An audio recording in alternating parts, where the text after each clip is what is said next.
Good morning, welcome to Mehta physics college online classes. तो हम बात कर रहे थे कि कोवलेंट बॉन्ड की, और कोवलेंट बॉन्ड में अपन ने क्या क्या देखा था। केमिकल बॉन्डिंग वगैरह देखी थी। केमिकल बॉन्डिंग दो प्रकार से होती थी। कौन कौन सी मैंने बताई थी आपको। केमिकल बॉन्डिंग कौन कौन सी होती थी। एक स्ट्रॉन्ग बॉन्ड बनता था, एक वीक बॉन्ड बनता था। तो स्ट्रॉन्ग बॉन्ड कौन कौन से होते थे। मेटेलिक बॉन्ड, आयनिक बॉन्ड, उसके बाद में कोवलेंट बॉन्ड, और वहाँ पे एक और बॉन्ड देखा था कोऑर्डिनेशन बॉन्ड। वो कोऑर्डिनेशन बॉन्ड अपन कोऑर्डिनेशन कंपाउंड्स के अंदर देखते हैं। मेटेलिक बॉन्ड जो बनता है उसे हम जो सॉलिड स्टेट है उसमें डिस्कस करते हैं। और उसके अलावा एक आयनिक बॉन्ड था जो सिंपली होता है आयंस जुट करके जो बॉन्ड बनाता है, न्यूट्रल स्पीसीज बनाता है, उसको बोलते थे अपन आयनिक बॉन्ड। अपना जो मेनली जो टॉपिक था वो है कोवलेंट बॉन्ड। तो इसमें मैं बता देता हूँ आपको मोस्ट बातें क्या हैं कि आपके सिलेबस के अकॉर्डिंग अगर चलेंगे अपन बीएससी सेकेंड ईयर के अकॉर्डिंग, तो वहाँ पे तीन चीज़ बहुत इंपॉर्टेंट आएगी भाई। तीन चीज़ बहुत इंपॉर्टेंट है आपके, VBT, VSEPR, वैलेंशियल electron pair repulsion theory, और यहाँ पे एक और होती है एमओटी। तो ये तीन जो टॉपिक है बहुत इंपॉर्टेंट है यहाँ पे भी, फर्स्ट ईयर के अंदर भी और हायर क्लासों के अंदर भी। ये टॉपिक हर जगह आते हैं आपको काम। इनको इनऑर्गेनिक की आप जहाँ बात करोगे ये टॉपिक टपक के आ जाएंगे, और ये चीज़ अभी से अपन को पता होनी चाहिए। वहाँ पे एक हाइब्रिडाइजेशन नाम की टर्म भी यूज करेंगे अपन ने करी हुई थी कल हाइब्रिडाइजेशन। तो हाइब्रिडाइजेशन भी अपन को पता होना चाहिए। ओवरलैपिंग अपने को पता होना चाहिए, जो कि मैंने आपको बता दी है ओवरलैपिंग। उसके अलावा मैंने वहाँ पे बताया था आपको एक और बात बताई थी वहाँ पे ऑर्बिटल्स की जानकारी। तो मैंने आपको ऑर्बिटल्स और ओवरलैपिंग की जानकारी दे दी थी। अब मैं यहाँ पे बात कर रहा था अपनी वीबीटी की, यानी कि वैलेंस बॉन्ड थ्योरी की बात कर रहा था। किसकी बात कर रहा था भाई मैं, वीबीटी, यानी कि संयोजकता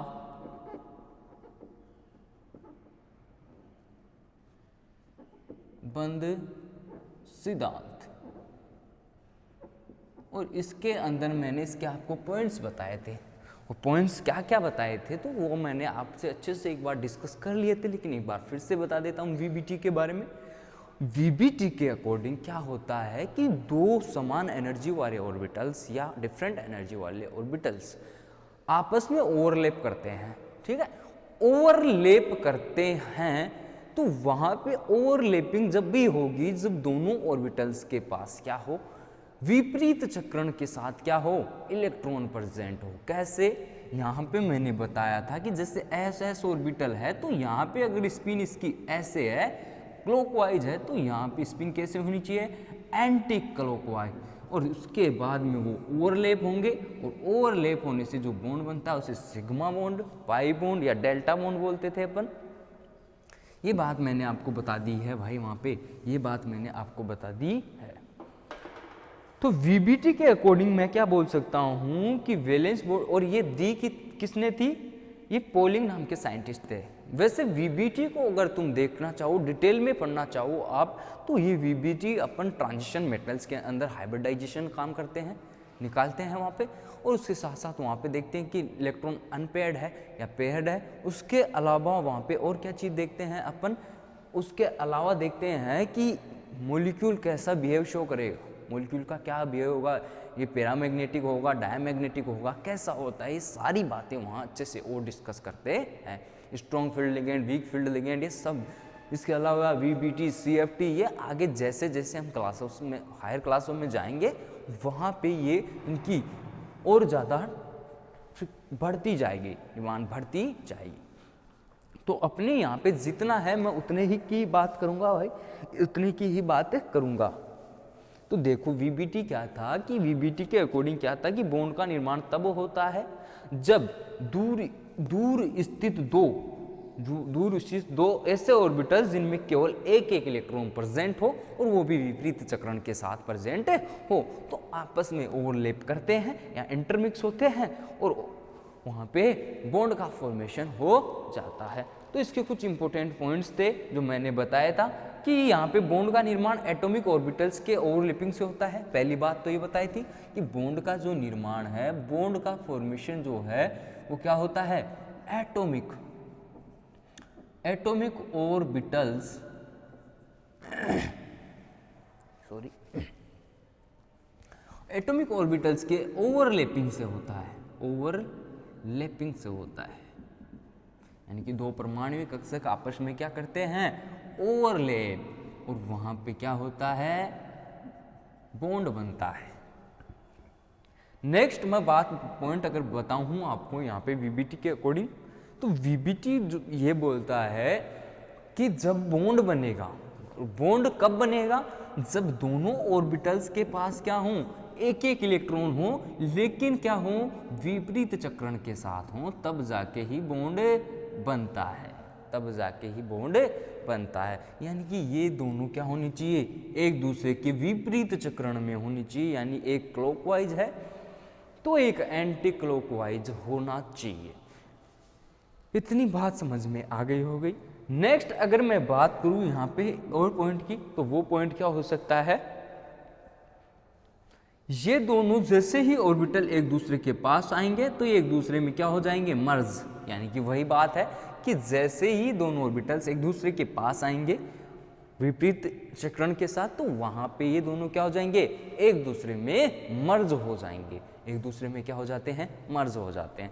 और नेक्स्ट अगर मैं यहाँ पे बताना चाहूँ तुम्हारे को, तो यहाँ पे हो सकता है कि ये ऑर्बिटल तभी ही स्थायी बनेंगे जब यहाँ पे क्या हो, स्पिन एक दूसरे के विपरीत हो, यानी कि इलेक्ट्रॉन अपोजिट डायरेक्शन से हो, इलेक्ट्रॉन जो है एक दूसरे के क्या हो, अपोजिट डायरेक्शन से, तब ही स्टेबल जो होगा वो बनेगा, तब ही स्टेबल ऑर्बिटल्स बनते हैं। अब देखो वहाँ पे वीबीटी ने तो ये बातें बोल दी, ठीक है, तो वीबीटी में तो बहुत सारी कमियां भी रही है, क्योंकि वीबीटी एक्सप्लेन नहीं कर पाता है, चीज़ों को ढंग से एक्सप्लेन नहीं कर पाता है। वो आप देखोगे लिमिटेशन, जब कमियां जब वीबीटी की, तो वो सेकेंड ईयर फाइनल के अंदर आती है। यहाँ केवल वीबीटी है, वीबीटी के बारे में डिस्कस करूंगा, लेकिन वीबीटी की कमियां मैं बता दूं कि वीबीटी जो था उसके अकॉर्डिंग क्या था कि ये क्या, उसमें कमियां क्या रही कि कोई भी मॉलिक्यूल की वो कलर शो नहीं कर, कलर के बारे में नहीं बताता कि मॉलिक्यूल का कलर कैसा होगा, पहली बात। दूसरी बात ये भी नहीं बताता कि लिगेंड जो है वो किस बेसिस पे अपन देखते हैं कि कब स्ट्रॉन्ग फील्ड होगा, कब वीक होगा, लिगेंड का बिहेव के बारे में भी वीबीटी एक्सप्लेन नहीं कर पाता, तो वो यहाँ पे है नहीं। तो अपन यहाँ पे केवल क्या सीख रहे हैं, वीबीटी। तो ये जो पॉइंट थे ये वीबीटी के थे। अब देखो वीबीटी के अंदर एक टर्म आती है हाइब्रिडाइजेशन, और हाइब्रिडाइजेशन आपने 12th में भी पढ़ा है, 12th में भी पढ़ा है, संकरण। वैसे मैंने कल बताया था हाइब्रिडाइजेशन के बारे में, थोड़ी सी डिटेल्स मैंने आपको दी थी, तो आज वापस से देखते हैं। हाइब्रिडाइजेशन का मतलब भी क्या होता है कि जब दो या दो से अधिक ऑर्बिटल आपस में मिलकर के नए समान एनर्जी के, यानी जितनी एनर्जी है उतनी ही एनर्जी के क्या बना दे, ऑर्बिटल्स बना दे, तो उसको बोलते हैं हाइब्रिडाइजेशन। जैसे एस ऑर्बिटल है, वो पी के साथ अगर ओवरलैप करे, ठीक है, तो क्या बन रहा था, सिग्मा बॉन्ड बन रहा था, और यहाँ पे सिग्मा बॉन्ड बन रहा था, तो इसको मैंने बोला था एसपी ओवरलैपिंग। तो यहाँ पे मैं क्या बोलूँगा कि जब दो या दो से अधिक, यानी कि क्या, एक एस 2 पी भी आ सकते हैं, ठीक है, और क्या है, एक एस 3 पी भी आ सकते हैं। तो ऐसे आपस में ऑर्बिटल क्या करे, आपस में ओवरलैपिंग करे, और ओवरलैपिंग करने के दौरान वहाँ पे क्या हो, समान ऊर्जा के कक्षक क्या करे, फॉर्मेशन कर दे, यानी कि समान ऊर्जा के कक्षक क्या कर दे, बना दे, समान एनर्जी के कक्षक बना दे, उसको बोलते हैं हाइब्रिड ऑर्बिटल, और इस प्रोसेस को बोलते हैं हाइब्रिडाइजेशन। तो ये बात आपको समझ में आ गई होगी। अब देखो हाइब्रिडाइजेशन अपन ने क्या डेफिनेशन देखी, 2 या 2 से अधिक ऑर्बिटल आपस में ओवरलैप होकर या आपस में इंटरमिक्स होके क्या बना दे, समान एनर्जी के ऑर्बिटल्स तैयार कर दे, तो उन्हें बोलते हैं हाइब्रिड ऑर्बिटल। और उस प्रोसेस को क्या बोलेंगे, हाइब्रिडाइजेशन, हाइब्रिडाइजेशन। ठीक है, इतनी बात समझ में आ गई होगी। अब देखो यहाँ पे होता क्या है कि स्टेरिक नंबर 2, 3, 4, 5, 6, 7 चलता रहता है।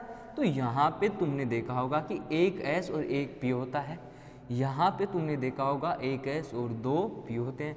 मैं ये सब एक एक अच्छे से डिस्कस करूँगा, लेकिन आपको बता दूँ थोड़ा सा बेसिक आइडिया ताकि आपकी क्लियरिटी बनी रहे। ठीक है, तो यहाँ पे होता क्या है, 4 नंबर के लिए एक S और 3 P, यानी 3 और 1 4। इसके अलावा 5 के लिए क्या होता है, एक S 3 P और एक D।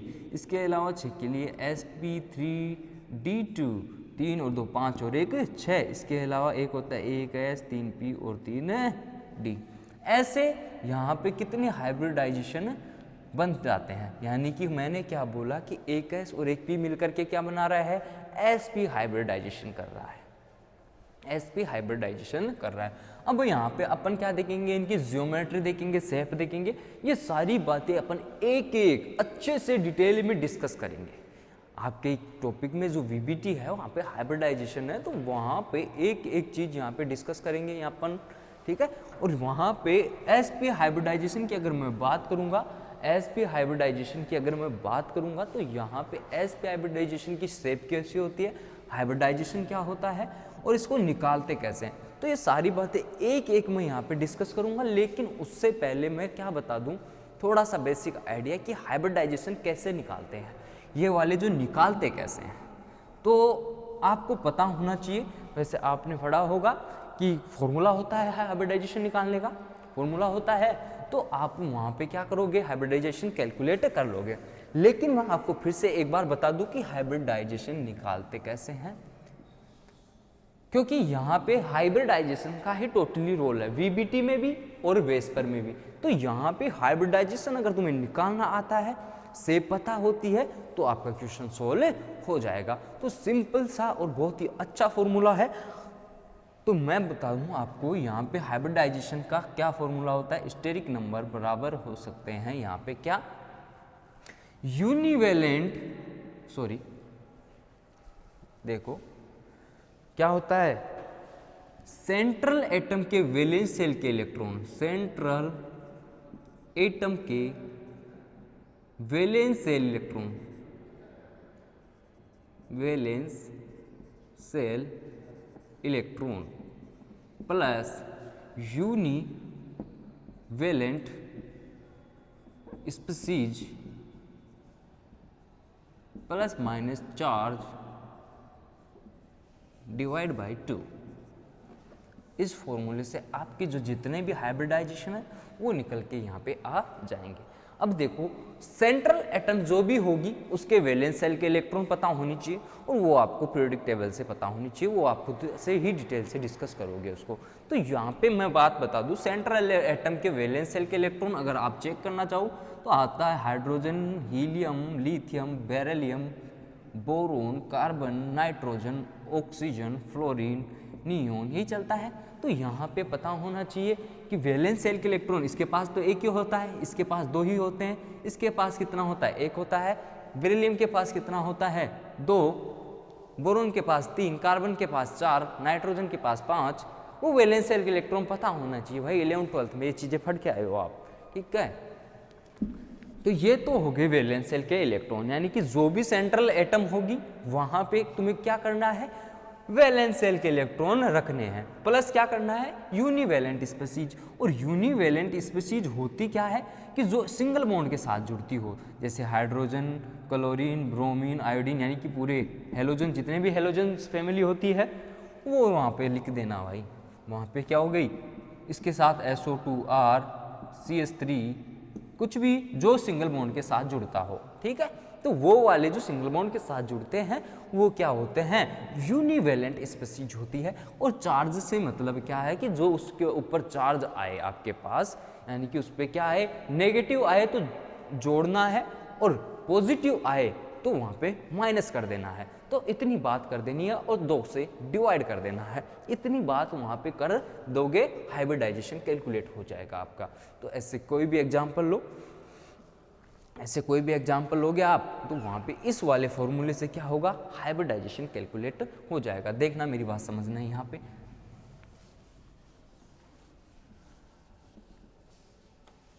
देखना हाइब्रिडाइजेशन की अगर मैं बात करूं, एग्जाम्पल अपने पास H2O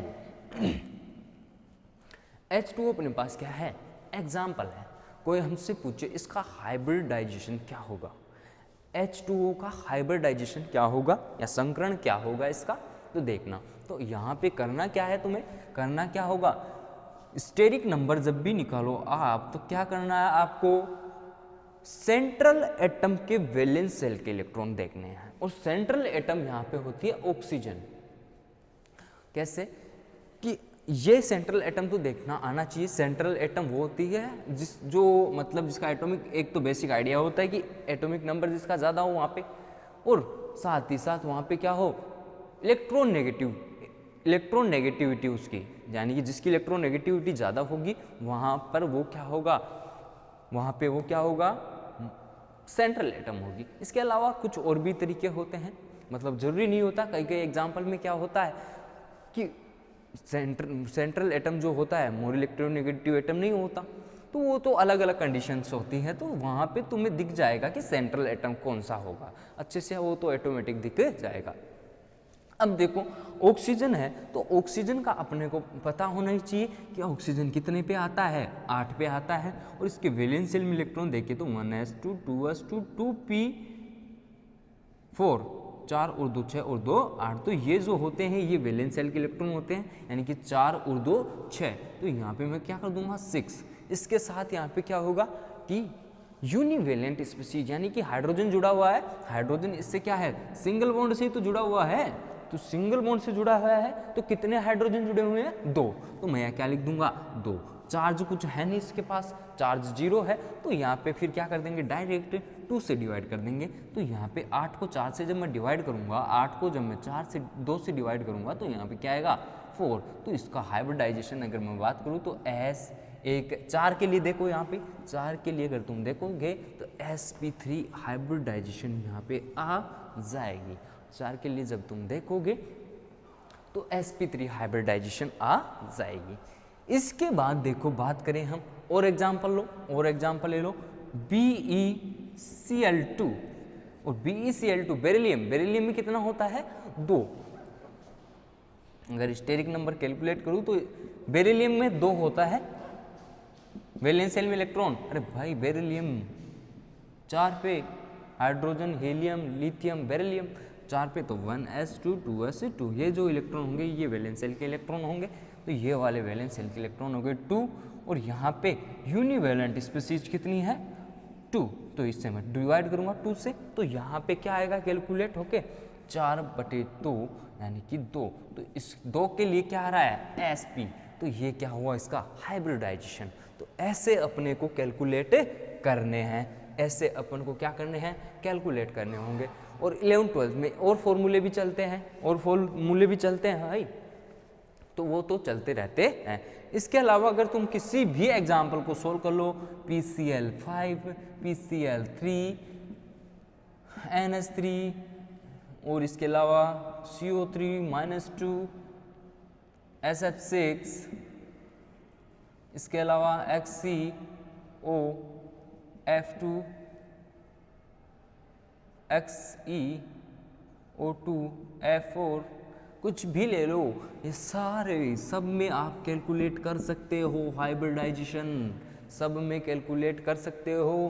कैसे, मैं एक एक बातें अच्छे से बताता चलूँगा, एक एक बातें बताता चलूँगा। इतने एग्जाम्पल करा दो तो भाई सब कर लोगे आप। PCl5 देखो भाई, PCl5 की अगर मैं बात करूँ यहाँ पर तो देखना क्या होगा हाइब्रिडाइजेशन। अब अपन को पता है वैलेंस शेल में इलेक्ट्रॉन अगर नहीं देखने आ रहे तो जो भी नाइट्रोजन फैमिली है, नाइट्रोजन फॉस्फोरस आर्सेनिक जितने भी इसके एलिमेंट, इसमें सब में 5 इलेक्ट्रॉन यहाँ पे क्या होते हैं वैलेंस शेल, यानी कि नाइट्रोजन फैमिली में सब में 5 होंगे, ऑक्सीजन में 6 होंगे, फिर 7 होंगे, फिर 8 होंगे, तो ये वैलेंस शेल के इलेक्ट्रॉन होते हैं। तो यहाँ पे मैं क्या बताऊँ तुम्हारे को, PCl5 में वैलेंस शेल की अगर इलेक्ट्रॉन की बात करूँ तो कितना है वैलेंस शेल के इलेक्ट्रॉन की अगर तुम बात करोगे तो यहाँ पे वैलेंस शेल में इलेक्ट्रॉन कितने होते हैं 5। इसके साथ यहाँ पे यूनिवैलेंट स्पीशीज कितनी है 5। PCl5 में कितनी है 5। तो मैं डिवाइड करूंगा 2 से तो 10/2 तो यानी कि 5। तो यहाँ पे 5 के लिए देखो यहाँ पे क्या है sp3, एक s 3p और एक d। ऐसे अपन को यहाँ पे क्या करनी है कैलकुलेट करके लिख देनी है। इसके अलावा PCl3 का भी लिख सकते हो। 3 होगा यहाँ पे 3 आ जाएगा, 5 और 3 8, 8 में 2 से डिवाइड करोगे तो वहाँ पे हाइब्रिडाइजेशन क्या आएगा 4 के लिए sp3 आ जाएगा।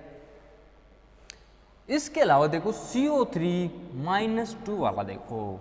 अब CO3-2 की अगर बात करोगे आप तो CO3-2 की अगर मैं बात करूंगा यहाँ पे तो देखो कार्बन के पास स्टेरिक नंबर में कैलकुलेट करूंगा तो क्या होगा कार्बन के पास वैलेंस शेल में इलेक्ट्रॉन कितने होते हैं 4, क्योंकि कार्बन 6 पे आता है तो यहाँ पे 2 तो उसमें फुलफिल और उसके साथ वैलेंस इलेक्ट्रॉन कितने हो जाएंगे 4। तो यहाँ पे 4 प्लस यूनिवैलेंट स्पीशीज नहीं भाई, ऑक्सीजन यूनिवैलेंट स्पीशीज नहीं होती है। क्यों? क्योंकि oxygen atom always double bond से बाइंड होता है, डबल बॉन्ड से बाइंड होता है। तो ऑक्सीजन कैसी स्पीशीज है बाइवेलेंट है ना, तो ऑक्सीजन यूनिवैलेंट स्पीशीज नहीं है। इसके अलावा नेक्स्ट अगर बात करूं मैं यहाँ पे चार्ज तो -2 है तो -2 को क्या कर दूंगा जोड़ दूंगा और इसे 2 से डिवाइड कर दूंगा, कितना आ जाएगा 4 और 2 6 में मतलब 2 से डिवाइड करूंगा तो 3 आ जाएगा और 3 के लिए होता है sp2। क्या होता है हाइब्रिडाइजेशन sp2। ये निकालना आना चाहिए भाई, ये सब चीजें निकालोगे तभी जाके क्वेश्चन सोल्व होंगे और तुम्हें पता होगा हायर क्लासों में ये चीज़ों में दिक्कत नहीं आएगी। अगर यहीं से अपने कॉन्सेप्ट बनते हुए चलेंगे तो हायर क्लासों में ये दिक्कतें नहीं आएगी। तो ये 12th की बातें हैं, 12th में सीख के आते हैं हाइब्रिडाइजेशन निकालना। बस कुछ तरीके अलग बता देते हैं, कोई तरीका अलग बता देता है, ठीक है। अब देख लो यहाँ पे हो गया। अब किसकी बात करूँ मैं SF6 की। SF6 सल्फर, और सल्फर किस वाली वो होता है, किसकी फैमिली का होता है भाई नाइट्रोजन कार्बन। देखो यहाँ पे मैं क्या लिखूंगा beryllium boron carbon nitrogen oxygen fluorine neon, यही होता है भाई। और ये सारे पी ब्लॉक के एलिमेंट्स होते हैं, पी ब्लॉक के एलिमेंट्स होते हैं। तो यहाँ पे अगर मैं बात करूँ सल्फर किसका होता है नाइट्रोजन फॉस्फोरस, और यहाँ पे क्या आता है सल्फर ऑक्सीजन। ये चीज़ें याद होनी चाहिए। तो इनमें क्या होंगे वैलेंस शेल इलेक्ट्रॉन 8 पे आता है तो वैलेंस शेल के इलेक्ट्रॉन 4 होंगे। तो यहाँ पे वैलेंस शेल के इलेक्ट्रॉन की अगर मैं बात करूँगा सल्फर के लिए तो स्टेरिक नंबर जब कैलकुलेट करोगे तुम तो यहाँ पे करना क्या है तुम्हारे को कि ऑक्सीजन में कितने वैलेंस शेल के इलेक्ट्रॉन होते हैं 4, तो यहाँ पे 4 होते हैं और इसमें क्या कर देना है यहाँ पे ऑक्सीजन में ऑक्सीजन के अंदर वैलेंस शेल इलेक्ट्रॉन कितने होते हैं 6, यहाँ पे 5, यहाँ पे 4, ठीक है। तो सल्फर में भी कितने होंगे 6 प्लस फ्लोरीन कितने हैं, और फ्लोरीन एटम कैसा होता है यूनिवैलेंट, क्योंकि मैंने बताया था कि फ्लोरीन सिंगल बॉन्ड से जुड़ता है बाइंड होता है। तो ये कैसी स्पीशीज है यूनिवैलेंट। तो यहाँ पे कितना कर दोगे 6 डिवाइड बाई 2 यानी कि 12/2 तो कितना आ जाएगा 6, और 6 के लिए तुम देखोगे तो यहाँ पे sp3d2 ऐसे अपन को क्या करना है हाइब्रिडाइजेशन कैलकुलेट करना है। ऐसे अपन को क्या करना है हाइब्रिडाइजेशन कैलकुलेट करना है। किसी भी एग्जाम्पल का आप हाइब्रिडाइजेशन यहाँ से क्या कर सकते हो कैलकुलेट कर सकते हो, कैलकुलेट कर लोगे। अब देखो और एग्जाम्पल देखो। नेक्स्ट अगर मैं यहाँ पे बात करूँ कौन से एग्जाम्पल की,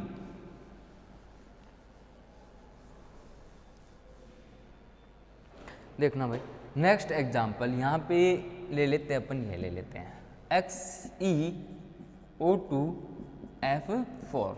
XeO2F4 का मतलब क्या है, तो देखो भाई इसका हाइब्रिडाइजेशन जब तुम कैलकुलेट करोगे तो क्या आएगा।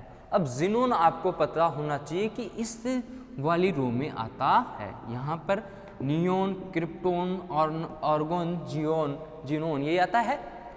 तो यहाँ पर वहाँ पर अपन को पता होना चाहिए कि यहाँ पे 7 होते हैं और इस वाले के लिए वैलेंस शेल में 8 इलेक्ट्रॉन होते हैं। तो यहाँ पे करना क्या है 8 प्लस अब देखो यूनिवेलेंट स्पीशीज, ऑक्सीजन तो है नहीं, केवल क्या है, फ्लोरीन। अरे भाई मैंने बताया है ऑक्सीजन कैसी स्पीशीज है, बाइवेलेंट, तो वो क्या है, वो तो क्या है, यूनिवेलेंट नहीं है। लेकिन यहाँ पे फ्लोरीन जो है यूनिवेलेंट स्पीशीज है।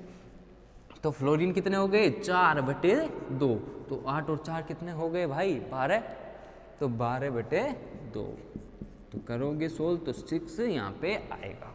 तो 6 के लिए देख लो फिर से वही sp3d2, तो आप ऐसे कैलकुलेट कर सकते हो। इसके अलावा देखो XeOF2 की अगर मैं बात करता हूँ, XeO2OF2 की मैं बात करता हूँ, तो देखो यहाँ पे वैलेंस शेल में इलेक्ट्रॉन कितने हैं, वैलेंस शेल की इलेक्ट्रॉन की अगर बात करोगे जिनोन में तो यहाँ पे होते हैं 8 प्लस, ऑक्सीजन के पास 0, यूनिवेलेंट थोड़ी ना है, ऑक्सीजन तो बाइवेलेंट है। इसके बाद अगर फ्लोरीन की बात करोगे तो यहाँ पे कितना हो जाएगा, 2/2, यानी कि 10/2, तो यहाँ पे कितना आएगा, 5, तो 5 के लिए sp3d, यही हाइब्रिडाइजेशन होगा भाई, sp3d।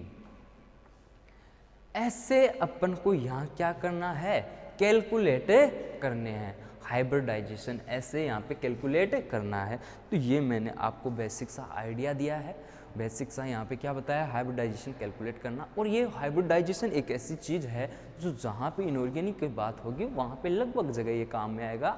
मॉलिक्यूल की शेप, मॉलिक्यूल की आकृति जो भी है, तो वहाँ पे जियोमेट्री और हाइब्रिडाइजेशन की बातें ज़रूर आनी चाहिए भाई, ये बातें आपको ज़रूर आनी चाहिए। अब देखो मैंने आपको हाइब्रिडाइजेशन कैलकुलेट करना बता दिया है, एक एक बातें अपन ने सीखी है, हाइब्रिडाइजेशन कैसे कैलकुलेट करते हैं। अब अपने पास वीबीटी के अकॉर्डिंग अगर हम देखेंगे sp, sp2, sp3, sp3d, sp3d2, sp3d3, एक एक अपन एक एक हाइब्रिडाइजेशन यहाँ से पढ़ते हुए चलेंगे।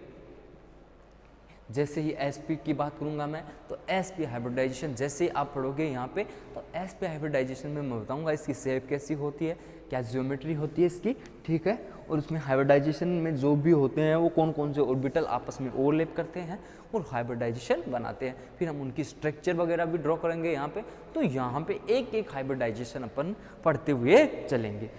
हाइब्रिडाइजेशन आपको निकालना आना बहुत ज़रूरी है। हाइब्रिडाइजेशन यहाँ पे क्या करोगे, निकालना आना चाहिए। तो फॉर्मूला रखना, फॉर्मूले के अकॉर्डिंग करते हुए चलना, क्वेश्चन ऑटोमेटिक सॉल्व हो जाएंगे। अब एक बात और बता देता हूँ कि हाइब्रिडाइजेशन जब तुम कैलकुलेट करोगे तो कुछ ऐसे एग्जाम्पल भी आएंगे जहाँ पे यहाँ पे जो मैं ये नंबर निकाल रहा हूँ वो ओड स्पीसीज में आएंगे, ठीक है। तो ओड स्पीसीज के लिए अलग से फॉर्मूले, अलग से नियम चलते हैं, वो आपकी जरूरत नहीं है, अभी इन वालों का ही ध्यान रखिएगा आप, ठीक है। अब देखो यहाँ पे क्या करेंगे अपन, एक एक हाइब्रिडाइजेशन हम डिटेल से डिस्कस करते हुए चलेंगे भाई। एक एक हाइब्रिडाइजेशन यहाँ पे क्या करेंगे, डिटेल से डिस्कस करते हुए चलेंगे। तो देखना कैसे, अगर मैं बात करूँ यहाँ पर sp हाइब्रिडाइजेशन की, नंबर फर्स्ट अगर मैं यहाँ पे क्या करूँ, sp संकरण की यहाँ पे क्या करूँ, बात करूँ, तो sp हाइब्रिडाइजेशन होता क्या है। सबसे पहले तो नाम से ही अपन को यहाँ पे डेफिनेशन देनी है, नाम जो दिख रहा है उससे ही आपको क्या करनी है, डेफिनेशन देनी है।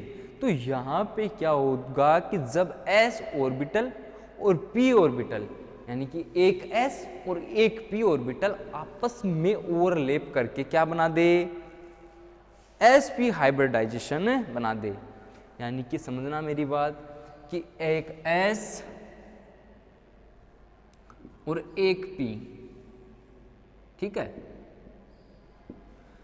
एक S और एक P जो यहाँ पे क्या करेंगे, आपस में मिलकर दो नए समान ऑर्बिटल बना देंगे, तो यह प्रक्रिया sp हाइब्रिडाइजेशन कहलाती है, sp हाइब्रिडाइजेशन कहलाती है। समझना मेरी बात, एक s और एक p ऑर्बिटल आपस में इंटरमिक्स होके, आपस में क्या होके, इंटरमिक्स होके दो समान एनर्जी वाले ऑर्बिटल्स बना दे, तो उसे बोलते हैं हम, ऑर्बिटल्स बनाते हैं उनको बोलते हैं अपन sp हाइब्रिडाइजेशन, ठीक है। तो कैसे देखना क्या होगा, दो ऑर्बिटल्स कैसे, ये लोब यहाँ पे एक लोब छोटी की, ऐसे लोब, तो ऐसे जहाँ पे ऑर्बिटल्स बन जाए उससे बोलते हैं हम sp हाइब्रिडाइजेशन। तो यहाँ पे समझना मेरी बात, इस टाइप की स्ट्रक्चर बनती है तो यहाँ पे जो बॉन्ड एंगल होता है वो 180 डिग्री का बनता है। इतनी बात समझ में आई या नहीं आई भाई? यहाँ पे मैंने क्या बोला है sp हाइब्रिडाइजेशन के लिए कि एक s और एक p ऑर्बिटल आपस में मिलकर ऑर्बिटल बनाए, दो समान ऑर्बिटल बना दे। यानी कि ये कितने हो गए? दो समान ऑर्बिटल यहाँ पे क्या हो गए? बन गए। तो उनको बोलते हैं अपन sp हाइब्रिडाइजेशन। अब देखना यहाँ पे होता क्या है, कैसे, देखो मेरी बात सुनो।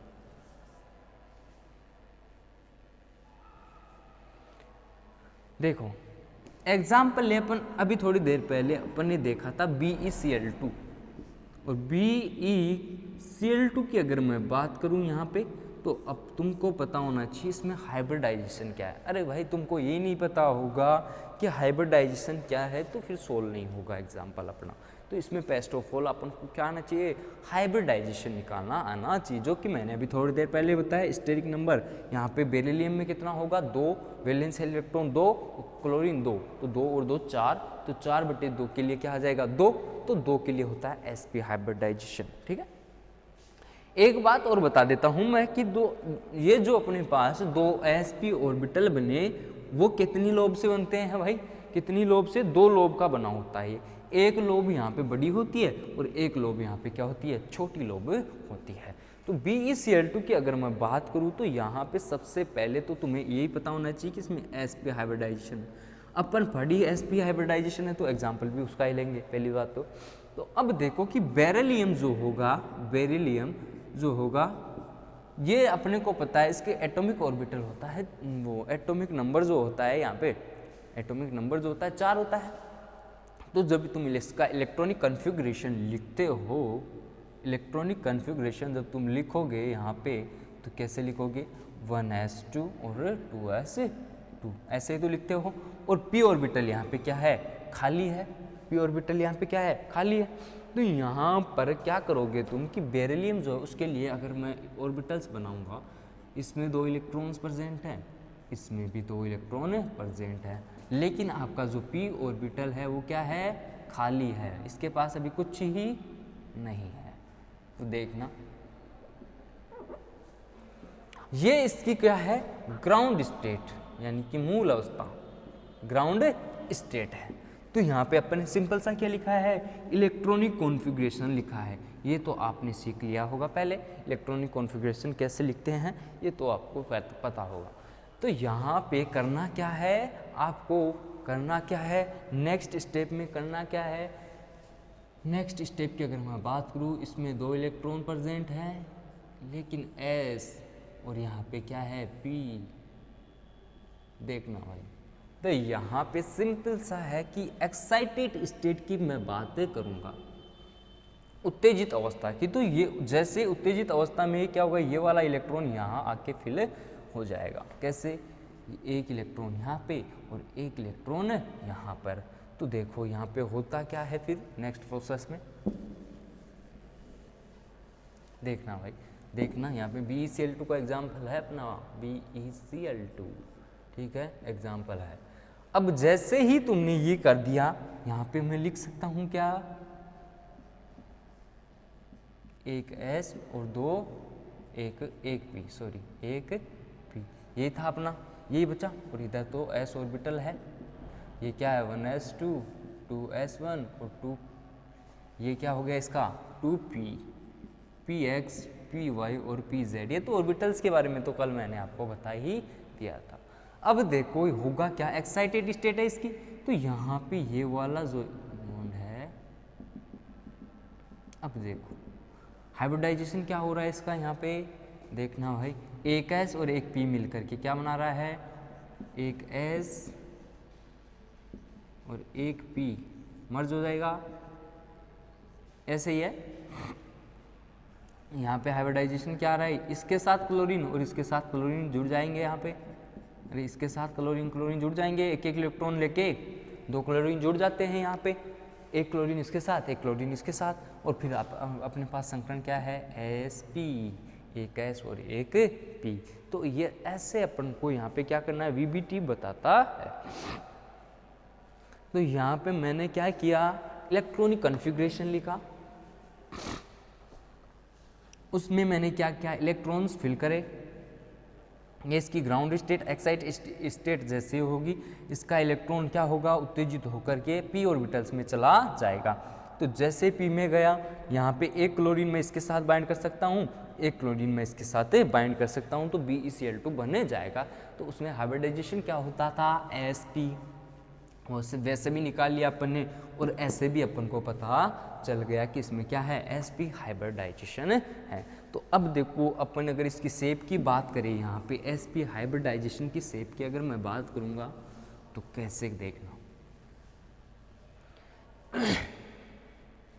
अब थोड़ी देर पहले मैंने बताया था कि एक S और एक P मिलकर के क्या बनाता है Sp हाइब्रिडाइजेशन बनाता है। तो अब देखो यहाँ पे होता क्या है, मेरे पास अभी क्या थे भाई, दो p ऑर्बिटल थे, दो p ऑर्बिटल थे ये। तो यहाँ से मैंने क्या कर दी, क्लोरीन अटैच कर दी थी, ठीक है। तो यहाँ से तो क्लोरीन जुड़ जाएंगे। अब देखो होगा क्या, यहाँ पे होता क्या है, अपने पास एक Sp ऑर्बिटल था, हाइब्रिडाइजेशन Sp तो था अपने पास, ये Sp ऑर्बिटल, ठीक है। और अब क्या है, क्लोरीन के p ऑर्बिटल, अरे क्लोरीन के दो p ऑर्बिटल है भाई, दो क्लोरीन है अपने, और क्लोरीन के क्या, क्लोरीन किस एलिमेंट किस ब्लॉक का है, p ब्लॉक का, उसके पास क्या होते हैं p ऑर्बिटल, क्या होते हैं वैकेंट होते हैं। तो यहाँ पे एक p ऑर्बिटल इधर से, देखना मेरी बात समझना, ये तो अपने पास क्या है यहाँ 2sp, 2sp मतलब यहाँ पे क्या है अपने पास दो sp हाइब्रिड ऑर्बिटल प्रेजेंट है, यानी कि ये वाले, ठीक है, ये वाले दो अपने पास क्या है हाइब्रिड ऑर्बिटल प्रेजेंट है। अब क्या होगा, क्लोरीन जो एटम है, क्लोरीन एटम का p ऑर्बिटल, यानी कि फॉर एग्जांपल ये इधर से एक ये, ठीक है, ये क्या है क्लोरीन के, मान लो क्लोरीन के पास 3pz और 3py है, या 3px 3py कुछ भी हो सकता है, इसको मत लिखना क्योंकि कंफ्यूज हो जाओगे आप। यानी कि p ऑर्बिटल यहाँ पे क्या है क्लोरीन के पास प्रेजेंट है। तो ये क्या करेगा, इंटरमिक्स करेगा आपस में, और क्या करेगा यहाँ पे देखना, स्ट्रक्चर कुछ ऐसे बनाएगा, ठीक है। यह तो एज इट इज रह जाएगा यहाँ से, ये p ऑर्बिटल इसके साथ यहाँ पे क्या करेगा, सिग्मा बॉन्ड फॉर्मेशन करेगा। अरे भाई ओवरलैपिंग का कॉन्सेप्ट है ये, ठीक है। ये वाला जो बॉन्ड बनेगा यहाँ से सिग्मा बॉन्ड बन जाएगा, ये वाला सिग्मा बॉन्ड बन जाएगा। तो देखो कुछ स्ट्रक्चर क्या लग रही है, सीधी सी लग रही है यहाँ पे, लीनियर टाइप, अरे मतलब रेखीय स्ट्रक्चर लग रही है, रेखीय स्ट्रक्चर लग रही है अपन को। यानी कि ये आ गया बेरिलियम आपका यहाँ पे, और ये दो क्लोरीन आ गए यहाँ पे, क्लोरीन हो गए, क्लोरीन एटम यहाँ पे क्या है प्रेजेंट है। तो इसकी कुछ स्ट्रक्चर देखो ऐसी है, BeCl और Cl, ऐसी ही स्ट्रक्चर है भाई इसकी, BeCl Cl दोनों ऐसे स्ट्रक्चर है, सिग्मा बॉन्ड प्रेजेंट है यहाँ पे। तो इनके बीच बॉन्ड एंगल कितना होगा 180 डिग्री। तो अपन क्या लिखेंगे यहाँ पे, शेप की अगर बात करूँगा मैं, या जियोमेट्री की यहाँ पे अगर बात करूँ तो क्या होगी, रेखीय आकृति की अगर मैं बात करूँ तो रेखीय होगी इसकी। बॉन्ड एंगल यहाँ पे क्या है अपने पास 180 डिग्री। तो ये दो बात आपको पता होनी चाहिए। तो ऐसे यहाँ पे अपन क्या करेंगे, शेप और बॉन्ड एंगल का पता करेंगे। और ये किसके द्वारा पता चला अपन को, हाइब्रिडाइजेशन और VBT के अकॉर्डिंग ही पता चला कि वैकेंट इलेक्ट्रॉन जो हैं वहाँ पे ग्राउंड स्टेट से एक्साइटेड स्टेट में जैसे ही जाएगा तो इसके पास क्या होगा, दो sp ऑर्बिटल यहाँ पे क्या होंगे, वैकेंट होंगे। दो sp ऑर्बिटल क्या करेंगे, क्लोरीन के p ऑर्बिटल के साथ यहाँ पे क्या करेंगे, इंटरमिक्स करेंगे, आपस में क्रिया करेंगे, मर्ज हो जाएंगे और सिग्मा बॉन्ड बना लेंगे। और अपन को जो स्ट्रक्चर हो कैसी मिलेगी, रेखीय स्ट्रक्चर मिलेगी। इतनी बात समझ में आ गई हो गई आपको, आ गई होगी। ऐसे यहाँ पे क्या करेंगे अपन, एक एक हाइब्रिडाइजेशन यहाँ पे क्या करेंगे, कैलकुलेट करेंगे, ठीक है। अब क्लोरीन के पास यहाँ पे ये पी ऑर्बिटल और भी प्रेजेंट होते हैं भाई, एक ही नहीं होता, तीनों पी ऑर्बिटल प्रेजेंट होते हैं ऐसे, ठीक है। तो सिंपल सा वो वैसे याद रखो कि इसकी स्ट्रक्चर जो होती है रेखीय होती है, ठीक है। अब देखो sp हाइब्रिडाइजेशन की मैंने क्या करी, बात करी। अब देखिए यहाँ पे होता क्या है। अब यहाँ पे और अगर मैं एग्जांपल लूँ तो किसका लूँ, बेरिलियम BeH2 भी ले सकते हैं अपन। और BeH2 की अगर तुम बात करोगे तो यहाँ पे 4 और वो सॉरी 2 और 2 4 बटे 2, यहाँ पे क्या आया 2, तो sp हाइब्रिडाइजेशन होगा। तो आंख बंद करके एक ही बात लिखनी है, sp हाइब्रिडाइजेशन में शेप कैसी है, रेखीय, बॉन्ड एंगल कितना है 180 डिग्री। देखो कैसे, देखना मेरी बात समझना है, यहाँ पर देखना BeH2 की अगर मैं बात करूँगा, BeH2 की अगर मैं बात करूँ तो बेरियम जो होता है, बेरिलियम जो होता है वो क्या होता है, बेरिलियम के पास 4 ऑर्बिटल होते हैं, 1s2 2s2 2p0, ठीक है। तो यहाँ पे अपन को भाईतम कोष्ठ वालों की जरूरत पड़ती है, वही बनाएंगे अपन, ठीक है। इधर वाला नहीं बनाएंगे। तो ये 2s2 और 2p हो गए ये ऑर्बिटल। यहाँ पे 2 इलेक्ट्रॉन क्या हैं, प्रेजेंट है। ये इसकी क्या है, ग्राउंड स्टेट। अब मैं बात करूँ एक्साइटेड स्टेट की, तो एक इलेक्ट्रॉन यहाँ से यहाँ चला जाएगा एक्साइटेड होकर, तो कुछ इस तरह से इलेक्ट्रॉन्स यहाँ पे आ जाएंगे। अब देखो एक हाइड्रोजन यहाँ से जुड़ सकता है और एक हाइड्रोजन क्या हो सकता है, यहाँ से अटैच हो सकता है। तो एक S और एक P मिलकर के क्या बना रहे हैं, sp हाइब्रिडाइजेशन बना रहे हैं, sp हाइब्रिडाइजेशन कर रहे हैं। तो यहाँ पे अपन क्या बोल सकते हैं, देखना मेरी बात समझना यानी कि यहाँ पे सिंपल सी क्या बात थी, एक s ऑर्बिटल और एक p ऑर्बिटल मिलकर के क्या बनाता है, 2 sp2 हाइब्रिड ऑर्बिटल बनाता है। तो अपन को पता होना चाहिए कि 2 sp2 हाइब्रिड ऑर्बिटल जो हैं वो किससे क्रिया करेंगे, हाइड्रोजन के s ऑर्बिटल से, इसमें भी s ऑर्बिटल। और तुम्हारे को पता होना चाहिए कि हाइड्रोजन के पास क्या होता है, s ऑर्बिटल प्रेजेंट होता है। तो यहाँ पे स्ट्रक्चर जो होगी वो देखना इस तरह की बन जाएगी, एक हाइड्रोजन यहाँ, एक हाइड्रोजन यहाँ, और यहाँ पे क्या हो, सिग्मा बॉन्ड क्या हो, फॉर्मेशन हो जाएगा, सिग्मा बॉन्ड का फॉर्मेशन हो जाएगा। और अब देखो इसकी स्ट्रक्चर जो है ऐसी बन जाएगी। तो यहाँ पे देखो, यहाँ पे भी बॉन्ड एंगल क्या होगा, वही होगा BeH 180 डिग्री, 180 डिग्री। तो ऐसे अपन को क्या करने हैं, ऐसे अपन को स्ट्रक्चर देखने हैं, यहाँ पे बॉन्ड एंगल देखने हैं। तो यहाँ पे भी स्ट्रक्चर रेखीय ही होगी, रेखीय ही होती है।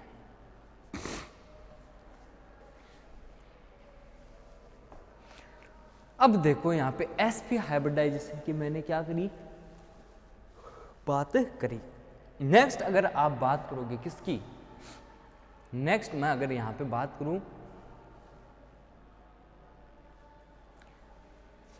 sp2 हाइब्रिडाइजेशन की, sp2 हाइब्रिडाइजेशन। और sp2 हाइब्रिडाइजेशन क्या होगा वो अपन अच्छे से डिटेल से यहाँ पे डिस्कस करेंगे। तो यहाँ पे अगर आप लिखना चाहो इस वाले में sp में, तो क्या लिखोगे कि ये हाइब्रिड ऑर्बिटल हाइड्रोजन के 2 परमाणु के s ऑर्बिटल के समक्ष अतिव्यापन करके 2 sps सिग्मा बॉन्ड बना लेते हैं। यानी कि इस वाले को जो बोलते हैं वो क्या बोलते हैं, एक इधर वाला sp था और एक s ऑर्बिटल, तो sps, और इसमें क्या होता है sps। ऐसे उसमें भी क्लोरीन में भी कर सकते हो आप। क्लोरीन का जो ये मॉलिक्यूल था, सॉरी क्लोरीन का ये क्या था अपने पास, 2 sp हाइब्रिडाइजेशन था। तो ये क्या कर रहा था, क्लोरीन के p ऑर्बिटल के साथ क्या कर रहा था, इंटरमिक्स कर रहा था भाई, इंटरमिक्स कर रहा था। तो ये क्या था, यहाँ पे सिग्मा बॉन्ड बना रहा था, और ये भी क्या हो रहा था, सिग्मा बॉन्ड। और अपन को पता हो क्लोरीन के पास क्या होते हैं, p ऑर्बिटल। तो ये तीनों होते हैं px, py और pz।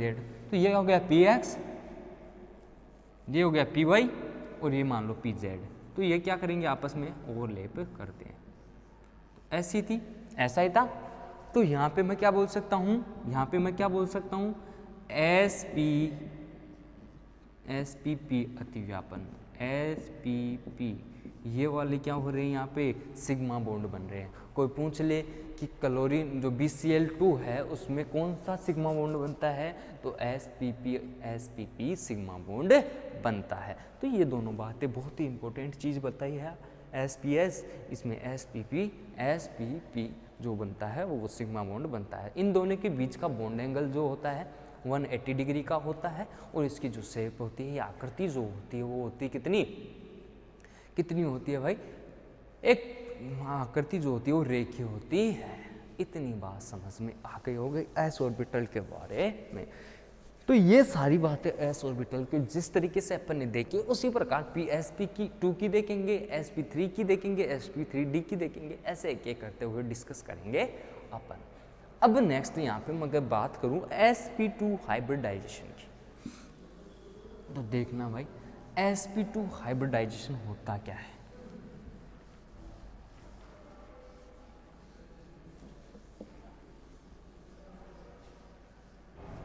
सुनना मेरी बात अच्छे से।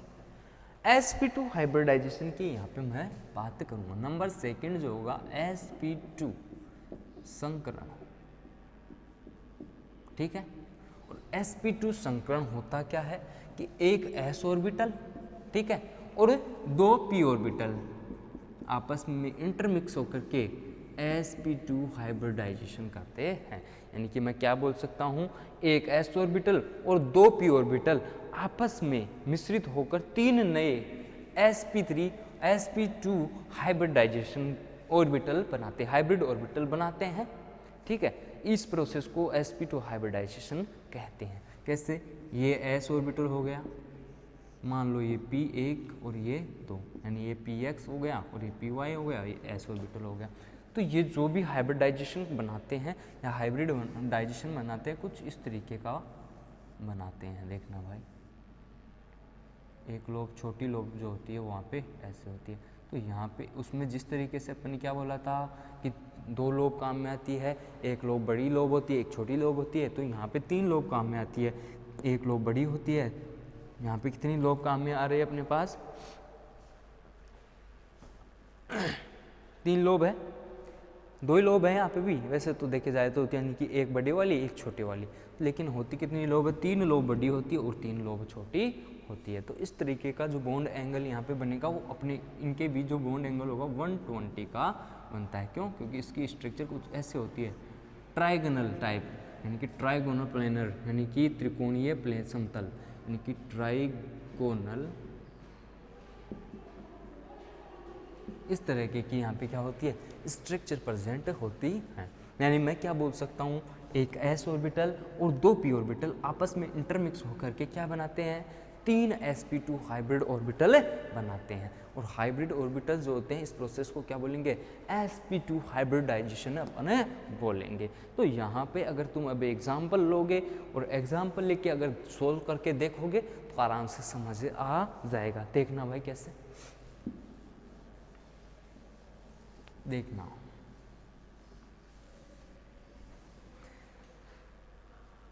अगर मैं बात करूं यहाँ पे एग्जाम्पल के लिए तो BCl3। देखो पहली बात तो आपको हाइब्रिडाइजेशन निकालना आना चाहिए, तो अब उसी तरीके से भी निकाल सकते हो, ऐसे भी निकाल सकते हो, ठीक है। तो दोनों तरीकों से यहाँ पे क्या कर सकते हो, यहाँ पे हाइब्रिडाइजेशन निकाल सकते हो। अपन को पता है कि बोरोन के वैलेंस शेल में कितना होता है, वैसे इलेक्ट्रॉन यहाँ पे कितने पे होता है, 5 पे होता है। अगर इसका इलेक्ट्रॉन कॉन्फ़िगरेशन देखोगे 1s2 2s2 और 2p1 यही होता है, और इसके वैलेंस शेल इलेक्ट्रॉन में कितने हैं, 4। तो जब तुम इसका वैलेंस शेल का इलेक्ट्रॉन कॉन्फ़िगरेशन ही हो गया, तो यहाँ पे अपन को इस वाले से मतलब इधर से ही मतलब है, इससे मतलब नहीं है हमको, ये पढ़ा है तो पढ़ा रहने दो। तो यहाँ पे 2s2 की अगर मैं बात करूँ इसमें कितने इलेक्ट्रॉन है, 2। इसके अलावा p की अगर मैं बात करूँ, यहाँ पे एक इलेक्ट्रॉन यहाँ पे क्या है प्रेजेंट होता है। तो जैसे ही आप इसको एक्साइटेड करोगे ये इलेक्ट्रॉन यहाँ चला जाएगा, और यहाँ पे ये इसकी क्या हो गई ग्राउंड स्टेट। अगर मैं एक्साइटेड स्टेट का इलेक्ट्रॉनिक कॉन्फ़िगरेशन लिखूँ बोरोन 5 का, एक्साइटेड स्टेट का इलेक्ट्रॉनिक कॉन्फ़िगरेशन आएगा तो 1s2 2s1 2p2 ऐसे आएगा। यानी कि ऐसे भी लिख सकते हो 2px1 और 2p/1 ऐसे भी लिख सकते हैं अपन। तो यहाँ पे होता क्या है कि ये वाला जो इलेक्ट्रॉन है वो अपनी एक्साइटेड स्टेट में चला गया। और एक्साइटेड स्टेट में कैसे देखना, एक इलेक्ट्रॉन यहाँ पे, एक इलेक्ट्रॉन यहाँ पे। तो अब देखो 3 क्लोरीन एटम हैं जो इसके साथ यहाँ पे क्या होंगे, बॉन्ड बना लेंगे। तो ऐसे यहाँ पे हाइब्रिडाइजेशन देखो, यहाँ पे क्या आ रहा है, 1s और 3p, यानी कि ये वाला हो रहा है भाई, यही वाला हो रहा है यहाँ पे।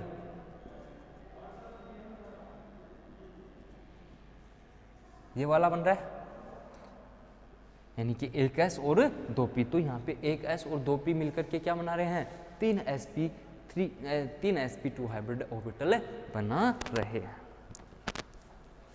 3sp2 हाइब्रिड ऑर्बिटल यहाँ पे क्या कर रहे हैं, बना रहे हैं भाई। देखो इतनी बात समझ में आ गई हो गई, यानी कि ये आपस में क्या कर रहे हैं, 1s और 3p मिलकर के 2p मिलकर के क्या कर रहे हैं, sp2 हाइब्रिड डाइजेशन बना रहे हैं। यानी कि अपन ऐसे लिख सकते हैं इसको, यानी कि 1s और 2p मिल करके क्या कर रहे हैं, sp2, और यहाँ पे ऐसे भी लिख सकते हो इसको आप, एक इलेक्ट्रॉन 2 और 3, एक खाली है यहाँ पे, एक खाली पड़ा है यहाँ पे, तो ऐसे भी लिख सकते हो। यहाँ से तीनों हाइड्रोजन क्या क्लोरीन क्या होंगे, जुड़ जाएंगे। ठीक है भाई, तीनों हाइड्रोजन क्या होंगे, जुड़ जाएंगे। अब देखो यहाँ पे अगर मैं इसकी शेप और की बात करूँ तो अपन ने देखा अभी कि 1s और 2p मिलकर के क्या बना रहे थे, 3sp2 बना रहे थे hybrid orbital, 3sp2 hybrid orbital बना रहे थे। देखो कैसे, जैसे अगर मैं बोरोन की बात करूँ तो 1s और 1p ये और 1p ये हो गया, px py। तो यहाँ पे देखो कि कुछ इस तरीके की अपने पास क्या थी, स्ट्रक्चर आई थी। एक लोब यहाँ, एक लोब यहाँ, यहाँ से यहाँ 120 का बॉन्ड एंगल था, 120 का क्या था, बॉन्ड एंगल था। तो अब VCl3 की मॉलिक्यूल की जब तुम स्ट्रक्चर देखोगे तो अपने पास क्या है, 3 क्लोरीन एटम भी प्रेजेंट है। तो यहाँ पे अपने पास जो बोरोन है उसमें क्या है, 3sp2 ऑर्बिटल प्रेजेंट है। तो जब मैं इसकी स्ट्रक्चर बनाऊंगा, यहाँ पे देखना, यहाँ पे स्ट्रक्चर जब मैं इसकी ड्रॉ करता हूँ, इधर देख लेते हैं भाई,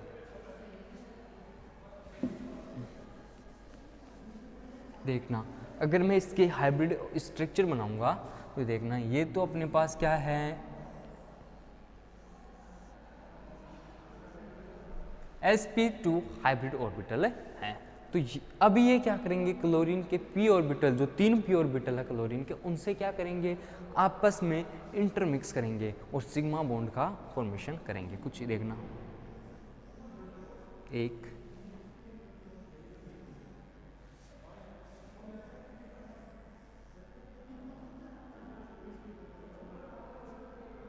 ठीक है।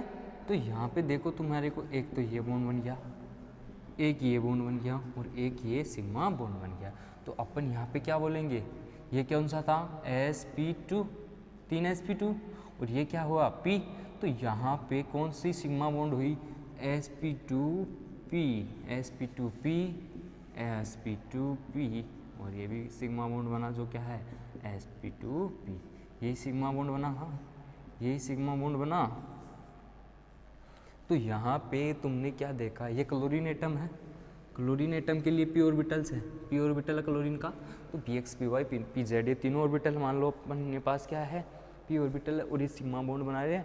तो यहाँ पे sp2 अनहाइब्रिड जो हाइब्रिड ऑर्बिटल है, sp2 हाइब्रिड ऑर्बिटल जो है यहाँ पे क्या कर रहा है, p ऑर्बिटल के साथ क्या कर रहा है, सिग्मा बॉन्ड का फॉर्मेशन कर रहा है। इतनी बात समझ में आ गई हो गई भाई आपको। तो इसको बोलते हैं हम क्या, अब देखो यहाँ पे जो बॉन्ड एंगल आया था वो कितना आया था, 120, यानी कि इसकी स्ट्रक्चर कुछ इस तरीके की हो गई, ऐसी स्ट्रक्चर है भाई। तो यहाँ पे जो ये बॉन्ड एंगल है 120 का, अगर तुम इसको ऐसे देखो, फॉर एग्जांपल एक बॉन्ड इधर प्लेन में ऐसे है, एक बॉन्ड प्लेन में इधर ऐसे है, फॉर एग्जांपल अगर मैं समझाना चाहूँ तुम्हारे को, तो देखो भाई ऐसे होता है, ऐसे ही होता है, ये दो बॉन्ड ऐसे होते हैं और एक इनके जस्ट ऐसे पीछे होता है। तो ये तीनों बॉन्ड जो होते हैं 120 के बॉन्ड एंगल से, 120 के बॉन्ड एंगल से यहाँ पे क्या होते हैं, सेपरेट होते हैं। यानी कि अपन बोल सकते हैं ये तीनों बॉन्ड जो होंगे एक दूसरे के 120 डिग्री पे यहाँ पे बनेंगे। तो इसकी स्ट्रक्चर वो जो होती है कुछ इस तरीके की होती है, ट्राइगोनल प्लेनर, यानी कि ऐसे दो बॉन्ड ऐसे है, एक बॉन्ड ऐसे है। तो जब इनके बीच बॉन्ड एंगल देखो तो तीनों बॉन्ड बराबर बॉन्ड एंगल होगा भाई, यहाँ पे बराबर बॉन्ड एंगल प्रेजेंट होगा। इतनी बात समझ में आ गई हो गई आपको। ऐसा कोई भी एग्जांपल ले लो, BeCl2 BeCl3 की जगह BeH2 देख लो, जिसमें भी sp2 हाइब्रिडाइजेशन आए, वो एग्जांपल करके देख सकते हैं यहाँ पे VBT के अकॉर्डिंग। ठीक है,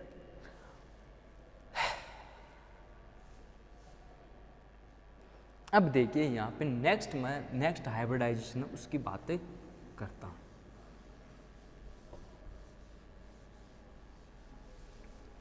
वैसे अगर मैं बताना चाहूँ तुम्हारे तो सिलेबस में जो है वही मॉलिक्यूल्स की अगर मैं बात करूँ तो वो मॉलिक्यूल्स आपके कौन कौन से हैं देखिए। वो मॉलिक्यूल्स होते हैं यहाँ पे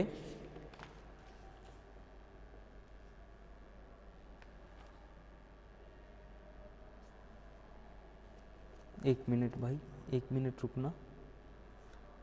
वो मॉलिक्यूल्स होते हैं आपके, एक तो होता है ये BeH2, एक तो होता है BeH2, उसके बाद एक होता है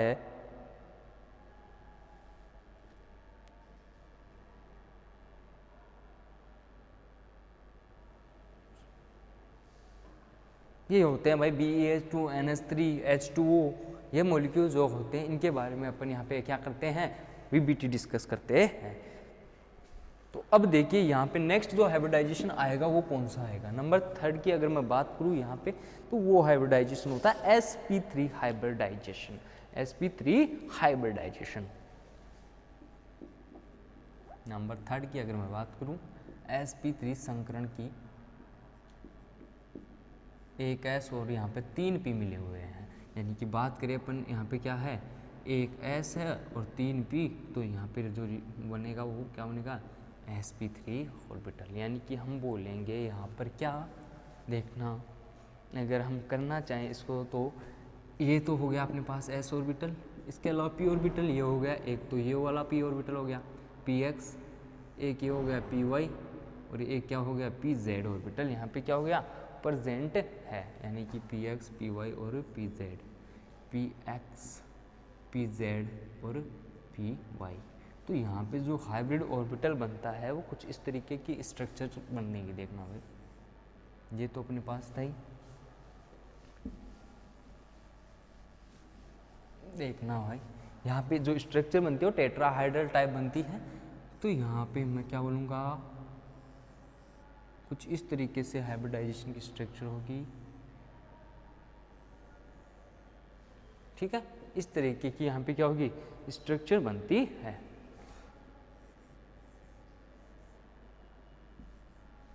चार यहाँ पे लोब बड़े होते हैं और 4 लोब छोटी होगी।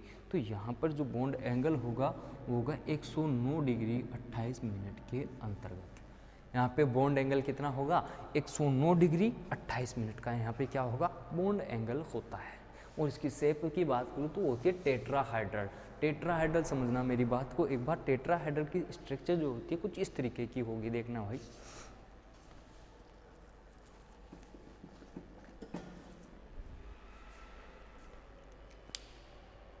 यानी कि 2 बॉन्ड अगर ऐसे हैं सामने, समझना मेरी बात, 2 बॉन्ड अगर ऐसे हैं तो 2 बॉन्ड पीछे इसके ऐसे होंगे, यानी कि ऐसे, यानी कि 2 बॉन्ड अगर ऐसे हैं तो ऐसे होंगे 2 बॉन्ड पीछे की तरफ। ठीक है, समझना मेरी बात कि 2 बॉन्ड अगर ऐसे हैं तो 2 बॉन्ड पीछे ऐसे होंगे, यानी कि 2 बॉन्ड ऐसे तो 2 बॉन्ड ऐसे होंगे। तो इसको बोलते हैं टेट्राहाइड्रल शेप, टेट्राहाइड्रल शेप बोलते हैं।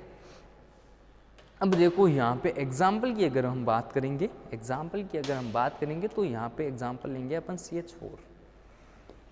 इसको वैसे अलग से करना चाहो तो ऐसे भी लिख सकते हो, ये P हो गया 1, ये P2 और ये क्या हो गया 3P, यानी PX PY और PZ। ऐसे भी कोई ऐतराज वाली बात नहीं है, यहाँ पे यही बनेगा, यहाँ पे यही बनेगा। तो यहाँ पे जो बनता है 4 sp3 क्या बनते हैं, 4 sp3 क्या होते हैं, हाइब्रिड ऑर्बिटल बनते हैं। और 4 हाइब्रिड ऑर्बिटल बनते हैं तो यहाँ पे ये क्या करेंगे, अब जो भी अपन लेंगे उनके साथ यहाँ पे ओवरलैपिंग करेंगे और सिग्मा बॉन्ड का फॉर्मेशन कर लेंगे। समझना मेरी बात यहाँ पे। फॉर एग्जांपल अगर मैं एग्जांपल लूँ यहाँ पे तो देखना, यहाँ पे मैं एग्जांपल की अगर बात करूँ, यहाँ पे एग्जांपल अगर मान लूँ CH4, ठीक है, कार्बन CH4 के साथ क्या करेगा देखना भाई, कार्बन के पास अगर 4 इलेक्ट्रॉन प्रेजेंट है, समझना मेरी बात, कार्बन के पास क्या है, एटॉमिक ऑर्बिटल कितना नंबर, एटॉमिक नंबर कितना होता है 6, कार्बन 6 पर आता है। जब इसका मैं इलेक्ट्रॉनिक कॉन्फ़िगरेशन लिखूंगा तो क्या लिखूंगा 1s2 2s2 और 2p2, और ये क्या होंगे, इसके वैलेंस शेल के इलेक्ट्रॉन्स होंगे। तो ये वैलेंस शेल के इलेक्ट्रॉन देखना क्या करेंगे, ये मैंने ग्राउंड स्टेट के लिए अगर जब मैं बनाऊंगा तो यहाँ पे क्या होगा, एक इलेक्ट्रॉन इसमें और बाद में p ऑर्बिटल, ये हो गया इसका 2s, ये हो गया इसका px py और pz, ठीक है। अब देखो यहाँ पे ग्राउंड स्टेट में यहाँ पे कितने हैं 2 इलेक्ट्रॉन्स और यहाँ पे कितने हैं 2 इलेक्ट्रॉन्स, तो p में भी 2 है और s में भी 2 ऑर्बिटल 2 इलेक्ट्रॉन्स प्रेजेंट है। जैसे ही मैं इसका ग्राउंड एक्साइटेड स्टेट का इलेक्ट्रॉनिक कॉन्फ़िगरेशन लिखूंगा तो देखना क्या होगा सॉरी भाई, एक्साइटेड स्टेट का जैसे ही मैं इलेक्ट्रॉनिक कॉन्फ़िगरेशन यहाँ पे लिखूंगा तो देखना कुछ इस तरीके का होगा।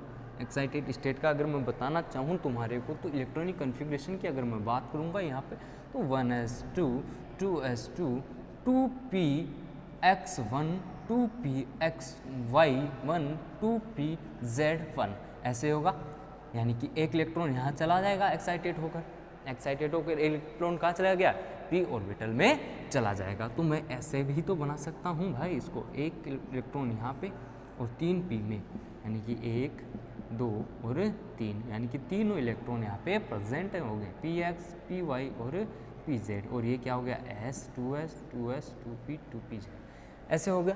तो यहाँ पे अब तुमने क्या देखा कि एक हाइड्रोजन यहाँ से अटैच हो, एक हाइड्रोजन यहाँ से, यानी कि कुल मिला के मैं क्या बोल सकता हूँ, चारों हाइड्रोजन यहाँ से बॉन्डिंग में इन्वॉल्व हो जाएंगे। तो यहाँ पे कोवेलेंट बॉन्ड का फॉर्मेशन हो जाएगा। 4 बॉन्डों से यहाँ पे क्या होगा, हाइड्रोजन अटैच कर दिया। तो मैं क्या बोल सकता हूँ इसको कि अगर अपन क्या करें, यहाँ पर चारों इलेक्ट्रॉन्स यहाँ पे जो होंगे, चारों बॉन्ड जो बनेंगे वो कैसे बनेंगे, सिग्मा बॉन्ड बनेंगे। और वो कैसे बनेंगे, sp3s सिग्मा बॉन्ड बनेंगे। क्यों, क्योंकि हाइड्रोजन के पास क्या होगा, यहाँ पे सिग्मा बॉन्ड प्रेजेंट होगा। यानी कि मैं एग्जांपल मैंने किसका लिया है, CH4 का यहाँ पे क्या लिया है, एग्जांपल लिया है। तो जब आप इसको सोल्व करोगे यहाँ पर फॉर एग्जाम्पल देखना भाई, यहाँ पे कैसे अपने पास ये वाला बना, टेट्राहेड्रल शेप बनी। अब देखो यहाँ पे होता क्या है, टेट्राहेड्रल शेप तो मैंने बना दी, ठीक है, टेट्राहेड्रल शेप मेरे पास यहाँ पे क्या है, आ गई। अब देखो यहाँ पे होगा क्या कि इसका s ऑर्बिटल,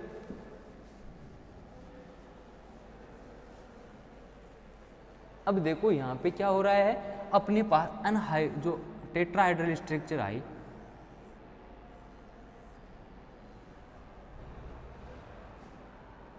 टेट्राहेड्रल यहाँ पे क्या है, स्ट्रक्चर मेरे पास आ गई, ठीक है, कुछ इस तरीके की यहाँ पे बॉन्ड एंगल था। तो ये जब s ऑर्बिटल, यानी कि s ऑर्बिटल किसके, हाइड्रोजन के s ऑर्बिटल के साथ करेगा इंटरेक्ट, तो यहाँ पे होता क्या है देखना, कुछ शेप जो आएगी वो अपने पास कैसी आएगी। इसको अगर आप ऐसे भी लिख सकते हो कि एक s ऑर्बिटल और 3 p ऑर्बिटल क्या करेंगे, आपस में इंटरमिक्स करेंगे और यहाँ पे क्या करेंगे, sp3 s ऑर्बिटल मिलकर के क्या करेंगे, यहाँ पे एक इलेक्ट्रॉन यहाँ, एक यहाँ, एक यहाँ, यानी कि 4 हाइड्रोजन यहाँ से क्या करेंगे, कोवेलेंट बॉन्ड बना लेंगे। कोवेलेंट क्या हुआ, बॉन्ड बन गया। तो अब देखो अपने पास टेट्राहाइड्रल जो स्ट्रक्चर आई है वो बेसिकली ऐसी होती है, देखना भाई ऐसी होती है, इस तरीके की होती है। यानी कि मैं इसको जब जोड़ूंगा यहाँ से, जब मैं जोड़ूंगा इसको यहाँ से,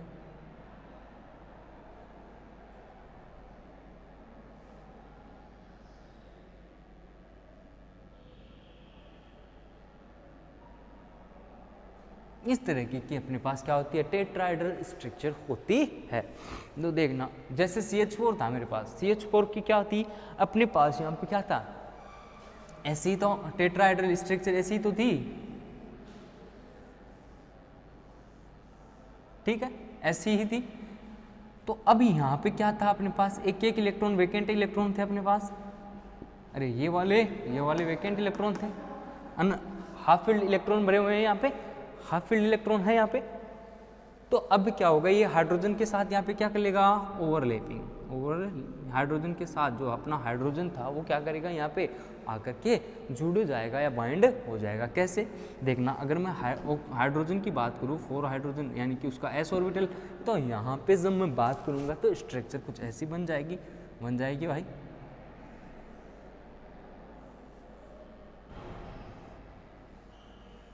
ठीक है, अब देखो s ऑर्बिटल के पास अपने पास क्या है, हाइड्रोजन के पास क्या है, एक इलेक्ट्रॉन प्रेजेंट होता है 1s1, और यहाँ पे क्या है, एक इलेक्ट्रॉन प्रेजेंट है। तो ये इसके पास एक इलेक्ट्रॉन है और हाइड्रोजन के पास भी एक इलेक्ट्रॉन प्रेजेंट है। तो ये दोनों विपरीत चक्रण के साथ यहाँ पे क्या करेंगे, बॉन्डिंग कर लेंगे, यानी कि ये वाला बॉन्ड बन जाएगा, ये वाला बॉन्ड यहाँ पे क्या होगा, स्ट्रक्चर में बन जाएगा। तो यहाँ पे जो सिग्मा बॉन्ड बनेगा, सिग्मा बॉन्ड बन जाएगा, यानी कि यहाँ पे क्या हो रहा है, सिग्मा बॉन्ड बन रहा है। और ये किससे बन रहा है, sp3s, यानी कि यहाँ पे जो सिग्मा बॉन्ड है उसका टाइप क्या होगा, sp3s सिग्मा बॉन्ड होगा। तो यहाँ पे हम लिख क्या सकते हैं कि इसकी शेप कैसी होती है, आकृति कैसी होती है, टेट्राहेड्रल यानी कि चतुष्फल की, और इसके जो बॉन्ड एंगल होता है वो होता है 109 डिग्री 28 मिनट के अंदर। इतनी बात समझ में आ गई हो गई आपको, 109 डिग्री 28 मिनट यहाँ पे क्या होता है, बॉन्ड एंगल प्रेजेंट होता है। 109 डिग्री 28 मिनट क्या होता है यहाँ पे, बॉन्ड एंगल, और इसकी शेप जो होती है वो टेट्राहेड्रल शेप होती है। यह क्या हुआ आपका sp3 हाइब्रिडाइजेशन। इसके अलावा आप और भी सारी चीज़ें देखोगे, एक एक चीज़ यहाँ पे सीखेंगे अपन, और उसके हिसाब से अपने पास क्लियरिटी आएगी, वेस्पर आएगी। वेस्पर में भी इन चीज़ों का यूज होगा, वहाँ पे अलग अलग एग्जाम्पल करके सोल्व करेंगे हम चीज़ों को कि कैसे करते हैं। अब देखो यहाँ पे मैंने sp3 हाइब्रिडाइजेशन की बात करी, यहाँ पे हाइब्रिडाइजेशन की बात कर ली। अब नेक्स्ट मैं यहाँ पे चलूँगा आपका जो sp3d हाइब्रिडाइजेशन उसके ऊपर।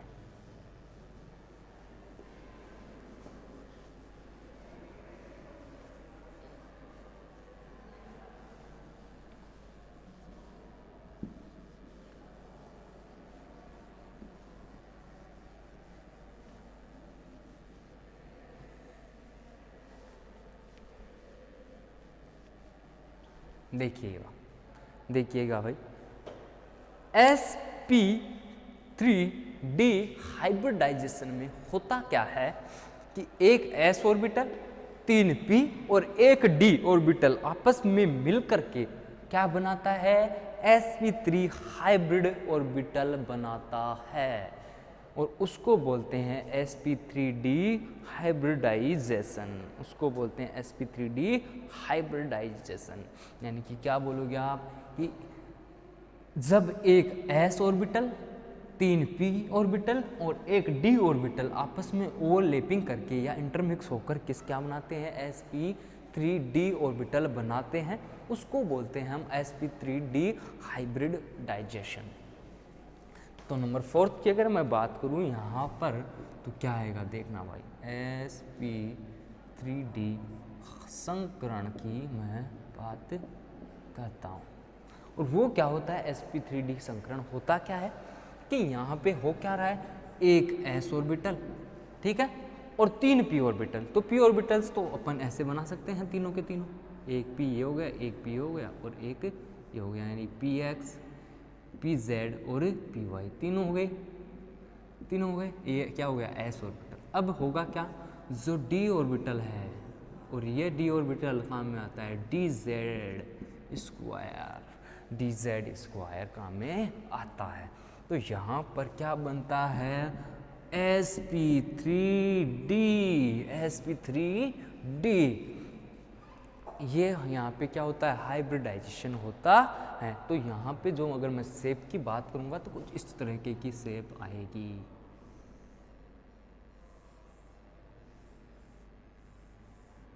इस तरीके की यहाँ पे क्या आएगी, शेप अपने पास से ऑब्जर्व होगी।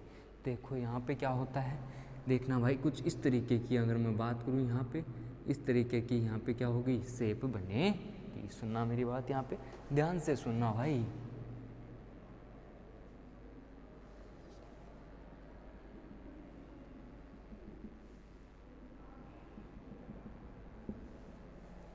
सॉरी देखना यहाँ पे कुछ स्ट्रक्चर जो होगी उसकी इस तरीके की होती है, या ट्रायगोनल टाइप की होती है, यानी कि मैं डायरेक्ट लिख सकता हूँ इसको इस तरीके की, इसकी क्या होती है, स्ट्रक्चर प्रेजेंट होती है। यानी कि ये क्या करेगा, इसके साथ और इसके साथ जुड़ करके ऐसे, मतलब कि अगर मैं समझाना चाहूँ तुम्हारे को तो यहाँ पे होता क्या है बेसिकली कि ये जो 3 बॉन्ड होते हैं यहाँ पे ऐसे होते हैं, 2 बॉन्ड जो होते हैं एक्सियल वाले होते हैं, एक ऊपर और एक नीचे। साथ ही साथ यहाँ पे होता क्या है, एक्सियल बॉन्ड के अलावा कि जो 3 बॉन्ड होते हैं वो आपस में ट्राइगोनल जो होता है, ट्राइगोनल प्लेनर, यानी कि ट्राइगोनल प्लेनर की मैं बात करूँगा तो 3 बॉन्ड तो ऐसे पड़े हुए रहते हैं। इसके अलावा एक बॉन्ड क्या होता है यहाँ पे ऐसे, यानी एक्सियल वाला यहाँ पे प्रेजेंट होता है, और इस बॉन्ड के साथ होता क्या है, 3 बॉन्ड जो होते हैं वो ऐसे वाले होते हैं, यानी कि 120 का बॉन्ड एंगल होता है। समझना मेरी बात एक बार, ये जो बॉन्ड होता है यहाँ पे,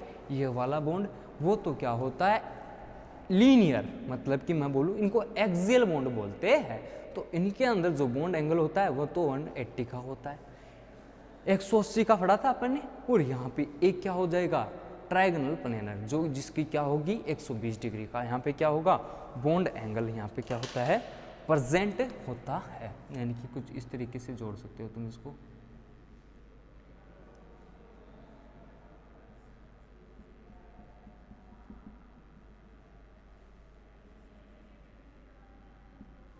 ठीक है, इस तरीके से यहाँ पे जोड़ सकते हो।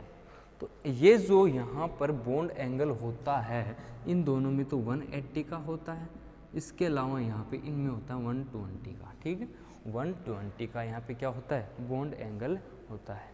और इसके अलावा एक बॉन्ड एंगल और होता है इसमें 90 का, मतलब यहाँ से यहाँ तक का जो बॉन्ड होता है वो 90 का बॉन्ड एंगल होता है।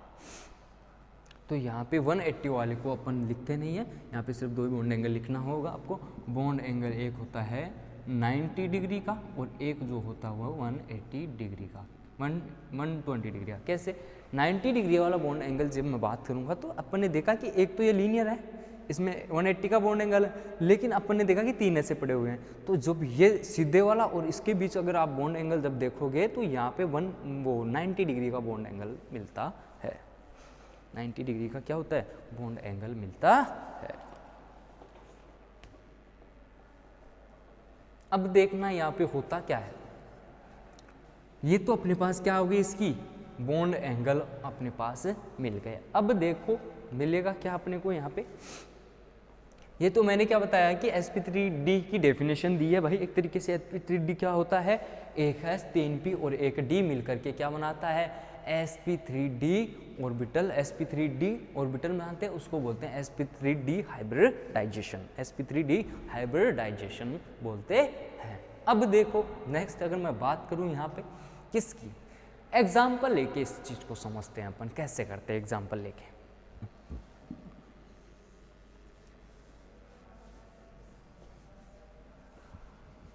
देखना भाई, अब एग्जाम्पल अगर मैं लूं,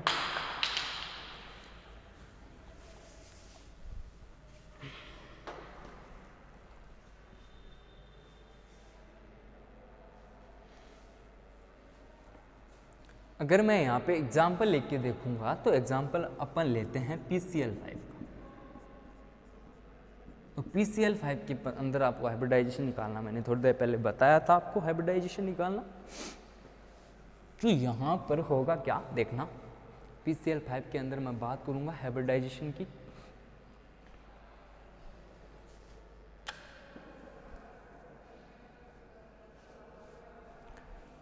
PCl5 के अंदर हाइब्रिडाइजेशन की यहाँ पे मैं क्या करूंगा, बात करूंगा।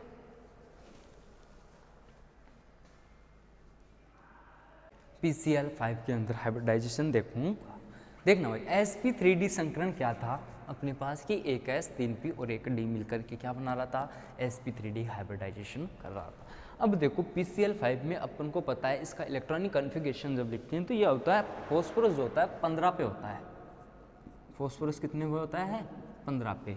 तो यहाँ पे जब इसका इलेक्ट्रॉनिक कॉन्फ़िगरेशन लिखोगे 1s2 2s2 2p6 3s2 यानी 10 और 2 12 और यहाँ पे एक कितना हो जाएगा 3p3। ये होता है वैलेंस शेल में कितने हो गए 3 और 2 5। ठीक है, तो यहाँ पे मतलब किससे अपन को सिर्फ वैलेंस शेल वालों से, इनको यहाँ पे पड़े रहना दो। तो यहाँ पे जब मैं ग्राउंड स्टेट के लिए इसका इलेक्ट्रॉनिक ऑर्बिटल्स बनाऊंगा तो 2 ऑर्बिटल्स तो किसमें, इलेक्ट्रॉन तो किसमें है 3s में, और यहाँ पे 3 इलेक्ट्रॉन जो है वो किसमें है इसमें। तो यहाँ पे ये तो क्या हो गया 3s और 3p। ठीक है, यानी कि मैं लिख सकता हूँ 3px 3py और 3pz। इसके साथ यहाँ पे d ऑर्बिटल जो होता है 3d उसमें खाली होता है, तो यहाँ पे अपन d ऑर्बिटल भी क्या करेंगे बनाएंगे। 5d ऑर्बिटल बना दिया मैंने। अब देखो यहाँ पे जैसे ही मैं एक्साइटेड स्टेट करूँगा तो यहाँ पे एक्साइटेड होकर इलेक्ट्रॉन कहाँ चला जाएगा, यहाँ चला जाएगा। तो एक्साइटेड स्टेट का जब मैं इलेक्ट्रॉनिक कॉन्फ़िगरेशन लिखूँगा तो क्या आएगा 3s2 1 3s1 3p3 और 3d1। यही होगा भाई इलेक्ट्रॉनिक कॉन्फ़िगरेशन। तो इसको मैं ऐसे डायरेक्ट बना रहा हूँ। तो देखना एक्साइटेड स्टेट का अगर मैं बात करूँगा इलेक्ट्रॉनिक कॉन्फ़िगरेशन बनाने की तो एक इलेक्ट्रॉन यहाँ पे होगा, 3 ये वाले होंगे p वाले। उसके अलावा यहाँ पे क्या होगा d इस पर d, एक इलेक्ट्रॉन कहाँ चला गया d में, एक इलेक्ट्रॉन कहाँ चला गया d में चला गया। अब देखो यहाँ पे 5 क्लोरीन जुड़ सकते हैं, 1 2 3 4 और 5 क्लोरीन यहाँ से क्या हो सकते हैं अटैच, 5 क्लोरीन क्या होंगे अटैच होकर के जुड़ जाएंगे। तो इस तरीके से भी तो लिख सकते हैं अपन इसको। कैसे लिखूँ मैं इसको, अलग से लिखना चाहूँ तो एक s 3p और एक d ऑर्बिटल मिल करके क्या बना रहा है यहाँ पे क्या कर रहा है sp3d कर रहा है। और इसको मैं अगर लिखना चाहूँ डायरेक्ट बना के 1 2 3 4 5 और बाकी 4 खाली भी तो हैं इसमें 1 2 3 और 1 4। तो यहाँ पे क्लोरीन क्लोरीन क्लोरीन क्लोरीन और क्लोरीन या क्या कर लेगी बॉन्डिंग कर लेगी और यहाँ पे कोवेलेंट बॉन्ड बन जाएगा। तो ऐसे अपन यहाँ पे क्या कर सकते हैं, ऐसे अपन इसको क्या करेंगे सोल्व कर सकते हैं। तो यहाँ पे मैंने क्या बताया कि एक s 3p और एक d ऑर्बिटल आपस में मिलकर के क्या बना रहा है sp3d हाइब्रिड ऑर्बिटल बना रहा है, उसको बोलते हैं sp3d हाइब्रिडाइजेशन। इतनी बात समझ में आ गई होगी। अब देखो यहाँ पे अपन करें क्या, तो देखना भाई इसकी अगर मैं शेप वगैरह की बात करूँ यहाँ पे तो देखना कैसे बनाएंगे अपन। ये अपन ने देखी है अभी, ऐसे ही बनेगी, स्ट्रक्चर तो ऐसी ही बनेगी। अब PCl5 की अपन को पता है कि स्ट्रक्चर कैसे बने। PCl5 की अगर मैं स्ट्रक्चर की बात करूँगा तो वो ऐसे बनेगी। देखना फॉस्फोरस थे और अपन ने कुछ स्ट्रक्चर ऐसी बनाई थी अभी थोड़ी देर पहले। ठीक है, ये तो अपने पास क्या हो गया sp3d हाइब्रिड ऑर्बिटल प्रेजेंट है, sp3d हाइब्रिड ऑर्बिटल है। अब क्लोरीन का p ऑर्बिटल आएगा, क्लोरीन का क्या आया p ऑर्बिटल।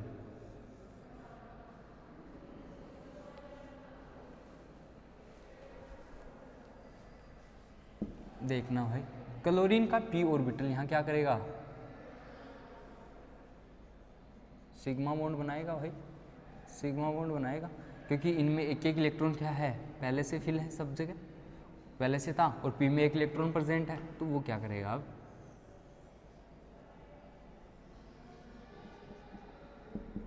ये क्या है क्लोरीन क्लोरीन क्लोरीन, क्लोरीन का p ऑर्बिटल प्रेजेंट है और ये क्या था अपने पास sp3d। तो ये किसके साथ p के साथ ओवरलैपिंग करेगा और यहाँ पे क्या बना देगा sp3d p ऑर्बिटल यहाँ पे क्या कर देगा बना देगा।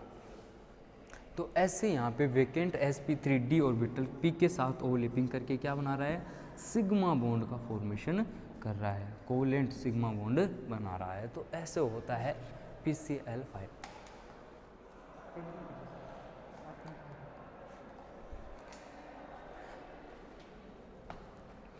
देखो क्या बनाया, sp3d ऑर्बिटल, यहाँ पे अपन को क्या हुआ मिले, या sp3 और d ऑर्बिटल जो p के साथ क्या करेगा, यहाँ पे इंटरमिक्स होगा और यहाँ पे अपन को क्या मिल जाएगा, यहाँ पे अपन को सिग्मा बॉन्ड मिले जाएगा। तो ऐसे होती है इसकी स्ट्रक्चर। तो यहाँ पे तुम ऐसे भी ऐसे और बना सकते हो, ऐसे, यानी कि ट्रायगोनल प्लेनर इसकी जो होगी, सॉरी TBP। अब देखो यहाँ पे इसकी मैं बॉन्ड एंगल की बात करा था, तो बॉन्ड एंगल कितना था, एक तो था 90 डिग्री का और एक कितना था 120 डिग्री का, यानी कि ये वाला कितना था 90 डिग्री और ये वाले जो कितने थे 120 डिग्री। तो यहाँ पे दो तो बॉन्ड एंगल हो गए। इसके अलावा अगर इसकी शेप की तुम बात करोगे, यहाँ पे शेप की अगर तुम बात करोगे तो शेप क्या होगी यहाँ पे TBP, trigonal by pyramidal, trigonal by pyramidal. इसकी स्ट्रक्चर जो होगी त्रिकोणीय द्विपिरामिडीय, इसकी क्या होगी स्ट्रक्चर होगी, त्रिकोणीय द्विपिरामिडीय यहाँ पे क्या होगी स्ट्रक्चर होगी।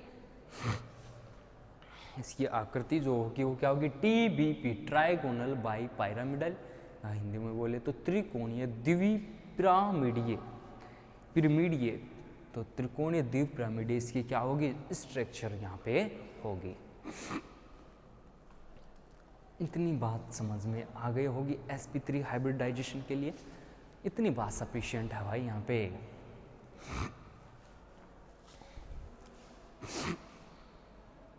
इतनी बात यहाँ पे क्या है सफिशिएंट है।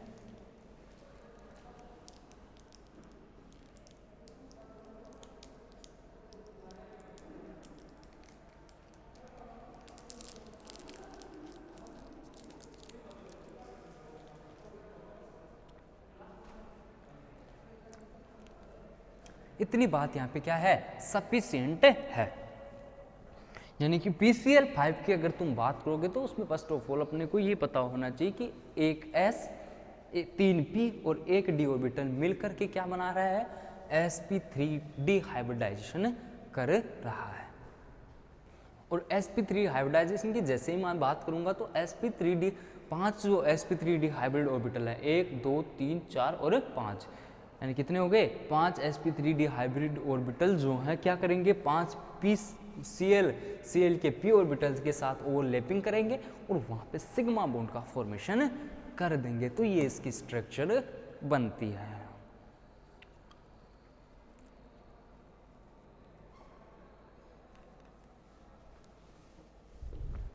ये इसकी क्या हुई स्ट्रक्चर बन गई। एक बात और होती है यहाँ पे, ये एसिमेट्रिक होते हैं भाई, एसिमेट्रिक यानी कि असममित।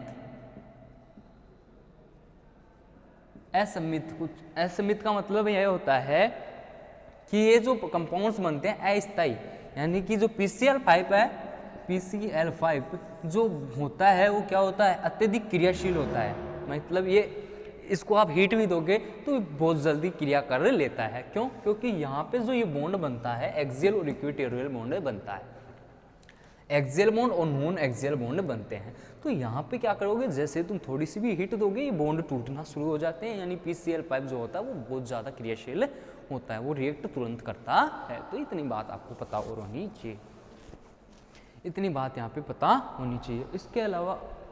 इसके अलावा तुम यहाँ पे और देखोगे तो यहाँ पे स्ट्रक्चर तो इसकी TBP है और यहाँ पे यानी टेट्रागोनल बाइपिरामिडल स्ट्रक्चर होगी और यहाँ पे जो बॉन्ड एंगल होगा वो 90 डिग्री और 120 डिग्री का यहाँ पे बॉन्ड एंगल बनेगा।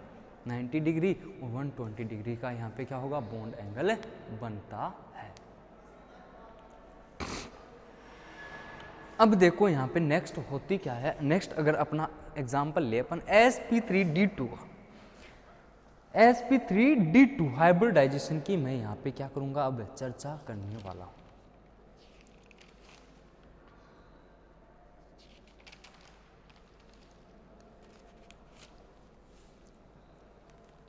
देखना भाई sp3d2 हाइब्रिडाइजेशन, sp3d2 हाइब्रिडाइजेशन।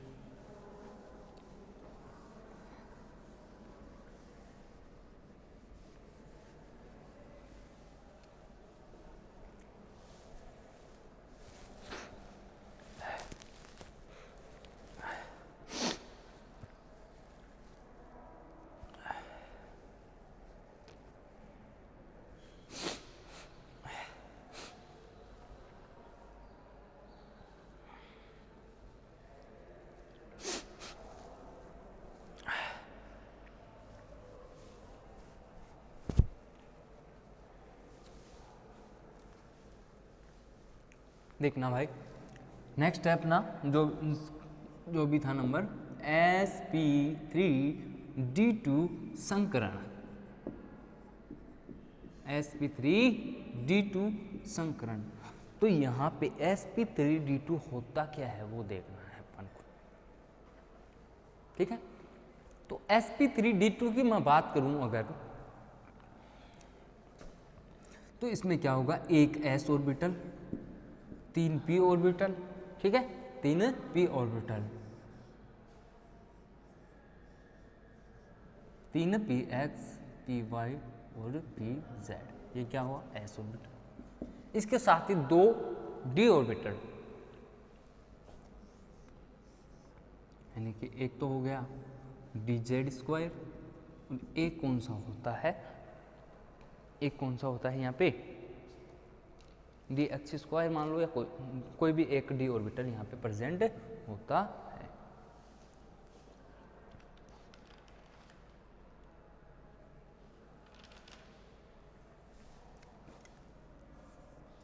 कोई भी 2 d ऑर्बिटल हो सकते हैं, जरूरी नहीं यही हो, कोई भी 2 d ऑर्बिटल यहाँ पे प्रेजेंट हो सकते हैं। ये क्या करते हैं, एक s 3 p और 2 d ऑर्बिटल मिलकर के क्या करते हैं, यहाँ पे देखना क्या करते हैं, अभी पता चल जाएगा भाई। कुछ इस तरीके की स्ट्रक्चर अपन को मिलती है, इस तरीके की स्ट्रक्चर यहाँ पे क्या होगी, अपन को मिलेगी। तो मैंने क्या बोला, एक s, एक 3p और 2d मिलकर के क्या बनाते हैं, sp3d2 हाइब्रिड ऑर्बिटल बनाते हैं। कितने, 6, यहाँ पे 6 क्या करते हैं, sp3d2 हाइब्रिड ऑर्बिटल बनाते हैं।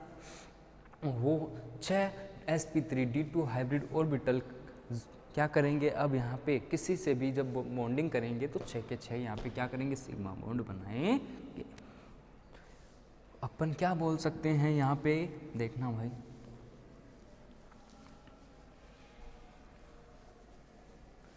देखो यहाँ पे देखो भाई क्या होता है कि जैसे ही मैंने क्या किया, यहाँ पे एक s 3p 2d ऑर्बिटल यहाँ पे ओवरलैपिंग करेंगे और sp3d2 हाइब्रिड कक्षक बनाएंगे।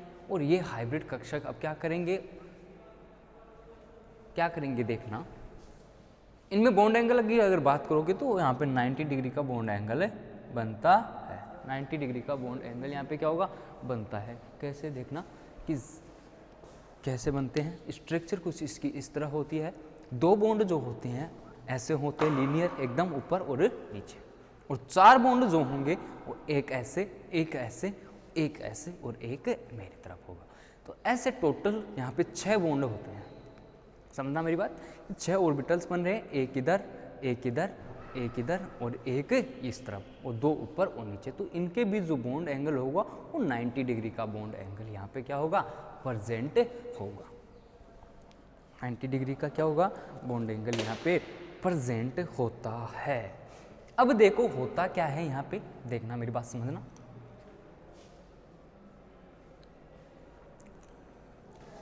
अब देखो यहाँ पे अगर अपन एग्जाम्पल लेके इसको समझें, एग्जाम्पल लेके अगर इसको समझने की कोशिश करें तो क्या समझेंगे, देखना भाई।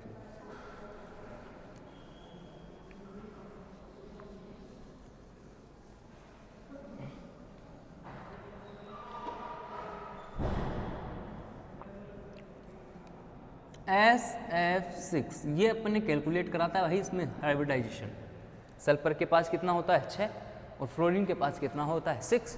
तो 6 और 6 यानी कि 12 है, 12 में जब 2 से डिवाइड करोगे तो यहाँ पे कितना आएगा 6 आएगा। तो 6 के लिए sp3d2 हाइब्रिडाइजेशन यहाँ पे क्या होता है, प्रेजेंट होता है।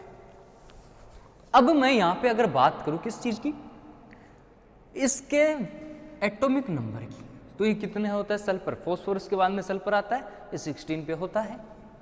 तो इसका हाइब्रिडाइजेशन जब इलेक्ट्रॉनिक कॉन्फ़िगरेशन लिखोगे तुम तो क्या होगा 1s2 2s2 2p6 10 हो गए भाई। इसके बाद में 3s2 3p4 और यहाँ पे 3d जो होता है वैकेंट प्रेजेंट होता है।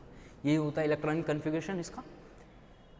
तो होता क्या है कि यहाँ पे देखो मुझे इनसे मतलब है वैलेंस शेल के इलेक्ट्रॉनों से, ठीक है, तो जब मैं इसका ग्राउंड स्टेट का इलेक्ट्रॉनिक कन्फिग्रेशन का बनाऊंगा तो क्या होगा, S3p और इसके अलावा यहाँ पे क्या होंगे, d ऑर्बिटल्स प्रेजेंट होंगे, 1 2 3 और 2 5। अब देखो यहाँ पे कितने हैं, 2 इलेक्ट्रॉन्स यहाँ पे प्रेजेंट हैं और 4 इलेक्ट्रॉन यहाँ पे प्रेजेंट होते हैं। और इलेक्ट्रॉन भरने का तरीका पता होना चाहिए अकॉर्डिंग टू हुन्स रूल, कि पहले एक एक इलेक्ट्रॉन फिल करते हैं अपन, पहले एक एक इलेक्ट्रॉन फिल करते हैं, उसके बाद में वापस से एक एक इलेक्ट्रॉन विपरीत चक्रण के साथ फिल करते हैं। हुन्स रूल का पता होना चाहिए, जरूरी है, वैसे इलेक्ट्रॉन को फिल करना है अपन को। तो अब देखो होता क्या है, यहाँ पे देखना, मेरी बात समझना, यहाँ पे SF6 की जब मैं बात करूँगा और उसमें सेफ की जब मैं बात करूँगा तो यहाँ पे एक्साइटेड स्टेट होगा। एक्साइटेड स्टेट में एक इलेक्ट्रॉन तो यहाँ जाके रुकेगा, ठीक है, तो कितना हो गया, 1 2 3 और 4 और 1 5। फिर सेकंड एक्साइटेड स्टेट कराऊंगा, यहाँ पे जाएगा, यानी कि फर्स्ट एक्साइट 2 बार अपन को क्या कराना है, एक्साइटेड स्टेट करानी है, यानी कि 2 एक्साइटेड स्टेट करवाओगे तुम तो क्या बनेगा, एक इलेक्ट्रॉन इसमें आएगा, फिर जो इलेक्ट्रॉन है P में आएंगे, यानी 1 1 1, और 2 इलेक्ट्रॉन जो चले जाएंगे वो D में चले जाएंगे, यानी कि D में जो 2 इलेक्ट्रॉन गए हैं, D में क्या हुआ, 2 इलेक्ट्रॉन चले गए। अब देखो यहाँ पे होता क्या है, कितने वैकेंट ऑर्बिटल हो गए, sp3d d2, sp3d2 कितने वैकेंट ऑर्बिटल हो गए, 1 2 3 4 5 6। तो 6 क्या करेंगे यहाँ पे, फ्लोरीन आके जुड़ जाएंगे, 6 क्या होंगे यहाँ पे, फ्लोरीन आकर के जुड़ जाएंगे। कैसे, एक मैं डायरेक्ट बना रहा हूँ भाई,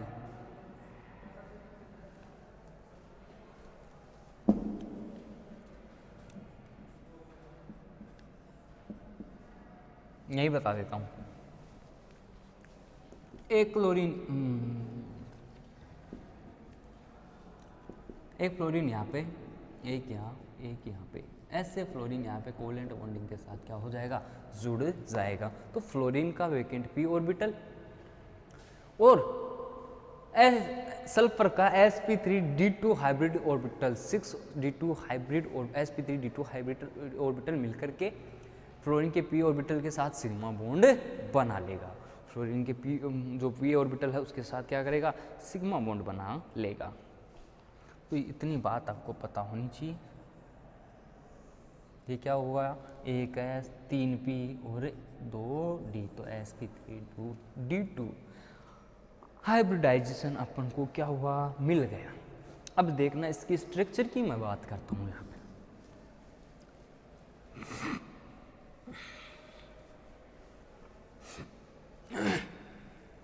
देखना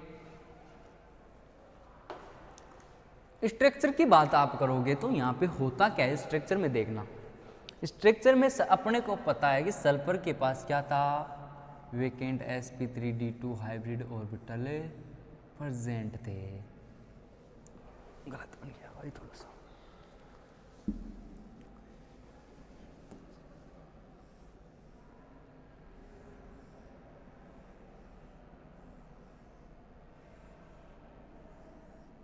ऐसे ही है, ठीक है। ये क्या हुई, इसकी स्ट्रक्चर हुई। तो ये अपने को पता है इसके पास एक इलेक्ट्रॉन है, इसमें भी एक इलेक्ट्रॉन है, इसमें भी एक इलेक्ट्रॉन है, इसमें भी एक इलेक्ट्रॉन है, इसमें भी एक इलेक्ट्रॉन, इसमें भी एक इलेक्ट्रॉन प्रेजेंट है सल्फर के पास। होता क्या है, फ्लोरीन का जो p ऑर्बिटल है इसके पास भी एक इलेक्ट्रॉन प्रेजेंट है फ्लोरीन का, ये क्या करेगा, इनके साथ कंबाइन होगा। देखना कैसे, समझना मेरी बात।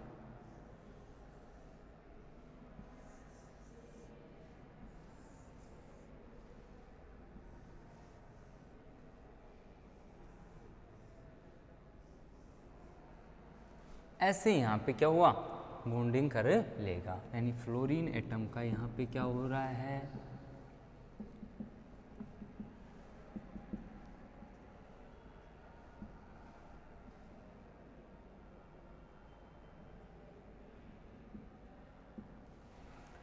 सिग्मा बॉन्ड बन रहा है।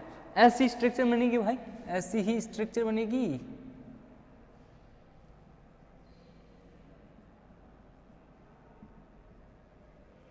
ऐसी स्ट्रक्चर यहाँ पे अपन को मिल जाएगी। इसको बोलते हैं, इसकी जो शेप आएगी या स्ट्रक्चर आकृति जो आती है, आकृति की अगर मैं बात करूं तो यहाँ पे आकृति इसको बोलते हैं ओक्टाहेड्रल।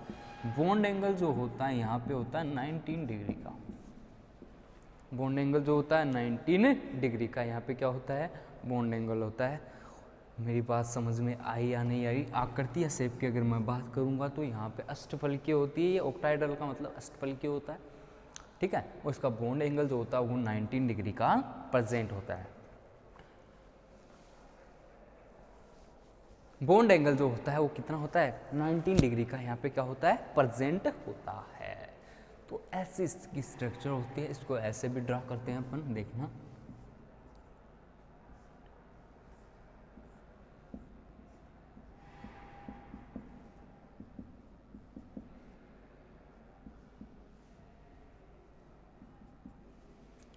कुछ इस तरीके की इसकी क्या होती है, स्ट्रक्चर यहाँ पे प्रेजेंट होती है।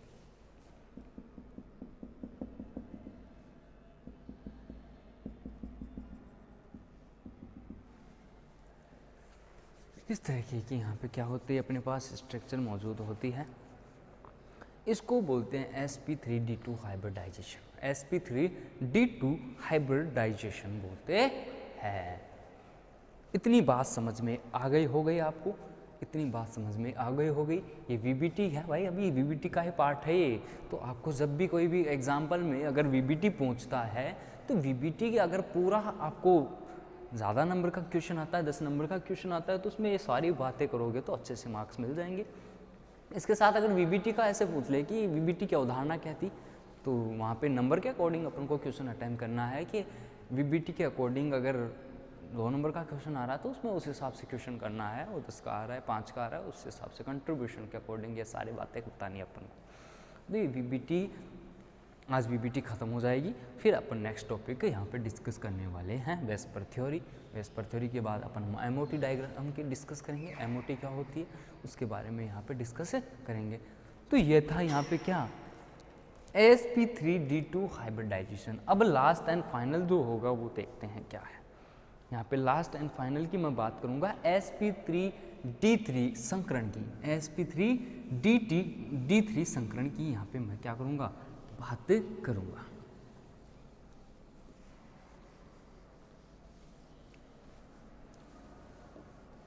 लास्ट जो है आपका कौन सा है, sp3d3 संकरण की यहाँ पे हम बात करेंगे।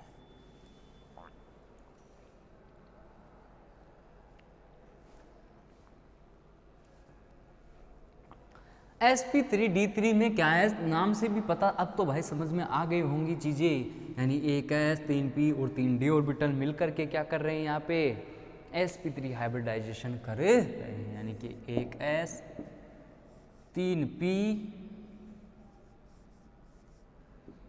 px py pz, इसके साथ ही यहाँ पे 3d ऑर्बिटल्स की अगर मैं बात करूँ, ये हो गया dxy मान लो। यहाँ पे ऑर्बिटल्स के बारे में मैंने आपको लास्ट लेक्चर के अंदर बताया था, ऑर्बिटल्स क्या होते हैं, तो ये भूलना मत। उनकी शेप भी बताई थी मैंने, ठीक है। तो ये क्या हो गया अपने पास, तीन ऑर्बिटल्स यहाँ पे क्या हुए, प्रेजेंट है। एक s 3p और 3d ऑर्बिटल मिलकर के, ऑर्बिटल्स मिलकर के यहाँ पे क्या बनाते हैं, जो स्ट्रक्चर बनाते हैं या जो संकरण करते हैं वो होता है sp3d3। sp3d3 कैसे होती है इसकी स्ट्रक्चर, देखना भाई। अगर मैं इसकी स्ट्रक्चर की बात करूं यहाँ पे तो कुछ इस तरीके की इसकी स्ट्रक्चर होती है, कुछ इस तरीके की स्ट्रक्चर यहाँ पे क्या होती है, मौजूद होती है।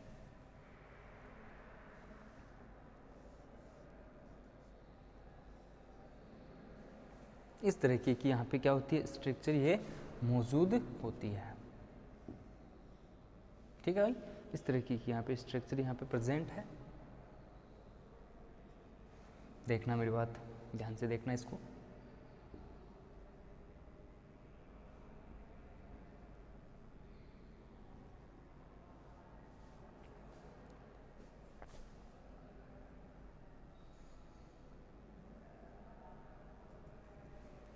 यानी कि यहाँ पे कितने ऑर्बिटल, 1 2 3 4 5 6 7, 7 यहाँ पर क्या होते हैं, 7 यहाँ पे sp3d3 ऑर्बिटल्स प्रेजेंट होते हैं। इनमें एक एक इलेक्ट्रॉन क्या होता है, अनपेयर्ड मान लो। कैसे, अब जब एग्जाम्पल लेके इसको सोल्व करेंगे अपन तब समझ में आ जाएगा, देखना भाई।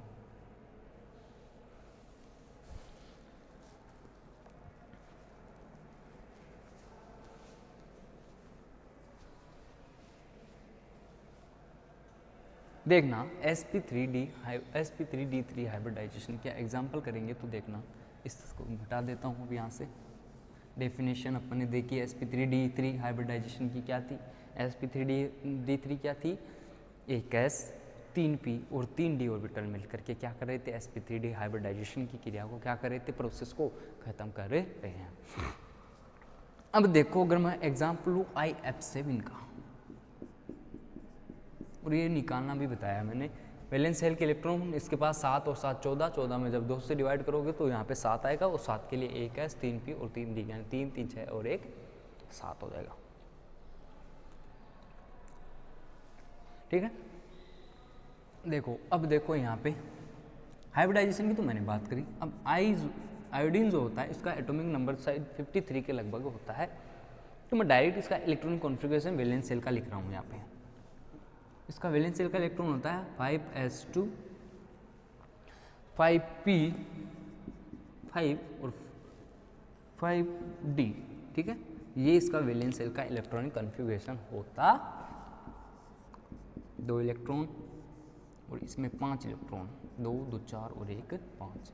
इसके अलावा d में ऑर्बिटल जो होते हैं वो खाली होते हैं, 5s 5p और 5d, ये होता है।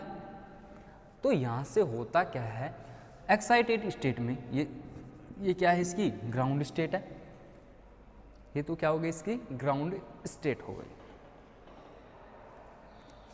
एक्साइटेड स्टेट की जब मैं बात करूँगा तो एक इलेक्ट्रॉन यहाँ पे, एक एक्साइटेड स्टेट, सेकंड ये होगी और थर्ड एक्साइटेड स्टेट यहाँ पे होगी, यानी कि फर्स्ट एक्साइटेड स्टेट, सेकंड और थर्ड एक्साइटेड स्टेट ये अपन ने यहाँ पे करवा। तो कुछ इस तरीके से बनेगी, S के पास एक इलेक्ट्रॉन आ जाएगा, P के पास भी एक इलेक्ट्रॉन होंगे अब, और D के पास भी कितने होंगे, 3 वैकेंट और अनफिल्ड हाफ फील्ड ऑर्बिटल यहाँ पे क्या होंगे, प्रेजेंट होंगे। सही बात है, इतना समझ में आया। IF7 की जब तुम बात करोगे यहाँ पे, IF7 की जब बात करोगे तुम यहाँ पे, तो क्या हुआ, आयोडीन के वैलेंस शेल का इलेक्ट्रॉनिक कॉन्फ़िगरेशन मैंने लिखा 5s2 5p5 5d, क्योंकि पूरा बनाओगे तो बहुत ज़्यादा कॉम्प्लिकेटेड हो जाएगा आपके लिए। तो ये क्या हुआ, यहाँ पे इलेक्ट्रॉनिक कॉन्फ़िगरेशन मैंने फिल कर दिया। तो इलेक्ट्रॉन देखो ट्रांजिशन मैंने करवाया, यानी इलेक्ट्रॉनों का क्या करा, यहाँ से एक्साइटेशन करवाया। तो जैसे ही एक्साइटेट कराया मैंने, तो यहाँ पे इलेक्ट्रॉन कहाँ चले गए, नेक्स्ट, यानी कि 5d ऑर्बिटल्स में मूव कर गए, यानी कि 5d ऑर्बिटल में मैंने इनका क्या कराया, एक्साइटेशन करवा दिया। तो यहाँ पे एक्साइटेड स्टेट में क्या है, ये वाला इलेक्ट्रॉनिक कॉन्फ़िगरेशन आएगा। ये ग्राउंड स्टेट का था, ये एक्साइटेड स्टेट का। अब देखो यहाँ पे कितने हो गए ऑर्बिटल्स, कितने sp3d3 ऑर्बिटल हैं, 1 2 3 4 5 6 7। तो यहाँ पे 7 की 7 फ्लोरीन यहाँ पे क्या हो सकती है, जुड़ सकती है। आई बात समझ, इतनी बात समझ में आ गई हो गई आपको कि 7 की 7 फ्लोरीन जो होती है यहाँ पे जुड़ जाएगी। 7 की 7 फ्लोरीन एटम्स यहाँ पे क्या होगी, बाइंड कर जाएगी। तो अब जब यहाँ पे स्ट्रक्चर की बात करोगे तो यहाँ पे एक चीज़ तो समझ में आ गई आपको, क्या हाइब्रिडाइजेशन लिखोगे तो 1s 3p और 3 ही d। तो यही हुआ और ये मैंने पहले भी बता दिया आपको।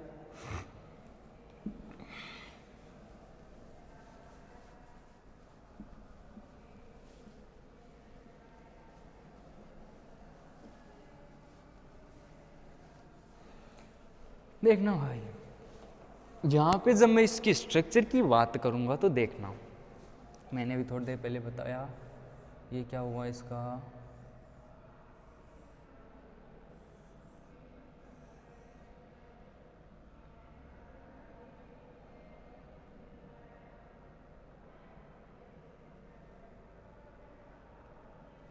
ये इस तरीके की बनाई थी मैंने अभी थोड़ी देर पहले, ठीक है। तो यहाँ पे अब क्या होगा, एफ ऑर्बिटल जो है, एफ ऑर्बिटल ये थोड़ा ऐसे है इसके, ठीक है। तो यहाँ पे एफ फ्लोरीन, इसमें तो अब एक एक इलेक्ट्रॉन तो समय प्रेजेंट है 7, यही तो निकाला अपन ने क्या देखा, ये sp3d3 जो है उसमें क्या है, एक एक इलेक्ट्रॉन यहाँ पे क्या है, वैकेंट है, हाफ फील्ड है। और हाफ फील्ड है तो यहाँ पे होगा क्या, देखना मेरी बात समझना, यहाँ पे अब फ्लोरीन, जो फ्लोरीन एटम मैंने जोड़ा है उसका जो वैकेंट p ऑर्बिटल है, हाफ फील्ड जो p ऑर्बिटल है वो क्या करेगा, इसके साथ इंटरमिक्स होगा और यहाँ पे बॉन्डिंग कर देगा। कैसे, एक यहाँ से जुड़ जाए, एक फ्लोरीन यहाँ से, एक यहाँ से, एक यहाँ से,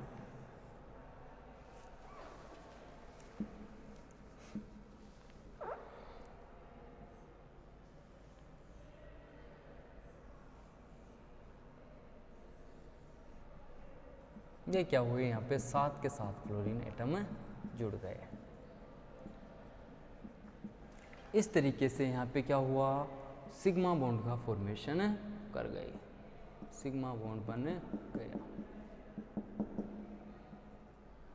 ये वाला बॉन्ड क्या हुआ, सिग्मा बॉन्ड यहाँ पे क्या हुआ, बन गया। वो किसकी वजह से हुआ है, sp3d3p, ये वाला सिग्मा बॉन्ड यहाँ पे क्या बन जाएगा, sp3d3 यहाँ पे क्या होगा, सिग्मा बॉन्ड यहाँ पे क्या होगा, बन जाएगा। तो यहाँ पे अगर मैं इसकी स्ट्रक्चर की बात करूँ तो आई और आयोडीन के साथ यहाँ पे अपन को पता है फ्लोरीन एटम जुड़े हुए हैं, 1 2 3 4 और 5, ठीक है। ऐसे यहाँ पे 5 एटम्स यहाँ पे क्या हुए हैं, जुड़े हुए हैं। साथ ही साथ यहाँ पे 5 और 2 ऊपर और 1 नीचे, इस तरीके से। तो जब इसको जोड़ोगे तो कुछ इस तरीके से आपकी स्ट्रक्चर आएगी।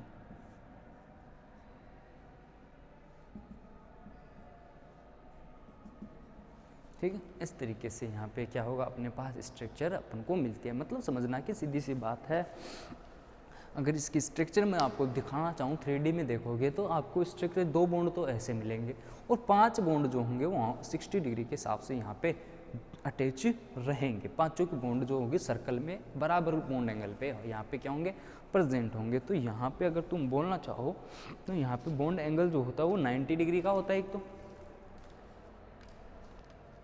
यहाँ पे बॉन्ड एंगल जो होता है वो 19 डिग्री का होता है।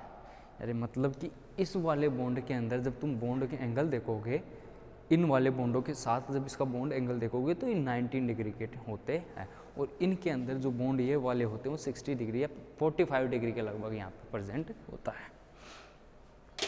तो ये मैंने क्या बताया आपको बेसिक मोटे मोटे अक्षरों में कि मोटा मोटा अगर मैं बात करूँ यहाँ पे तो वीबीटी की अगर मैं बात करूँगा तो वीबीटी क्या है अपने पास की वैलेंस सेल के इलेक्ट्रॉनों के ऊपर है एक तो वैसे के लिए देखा जाए तो।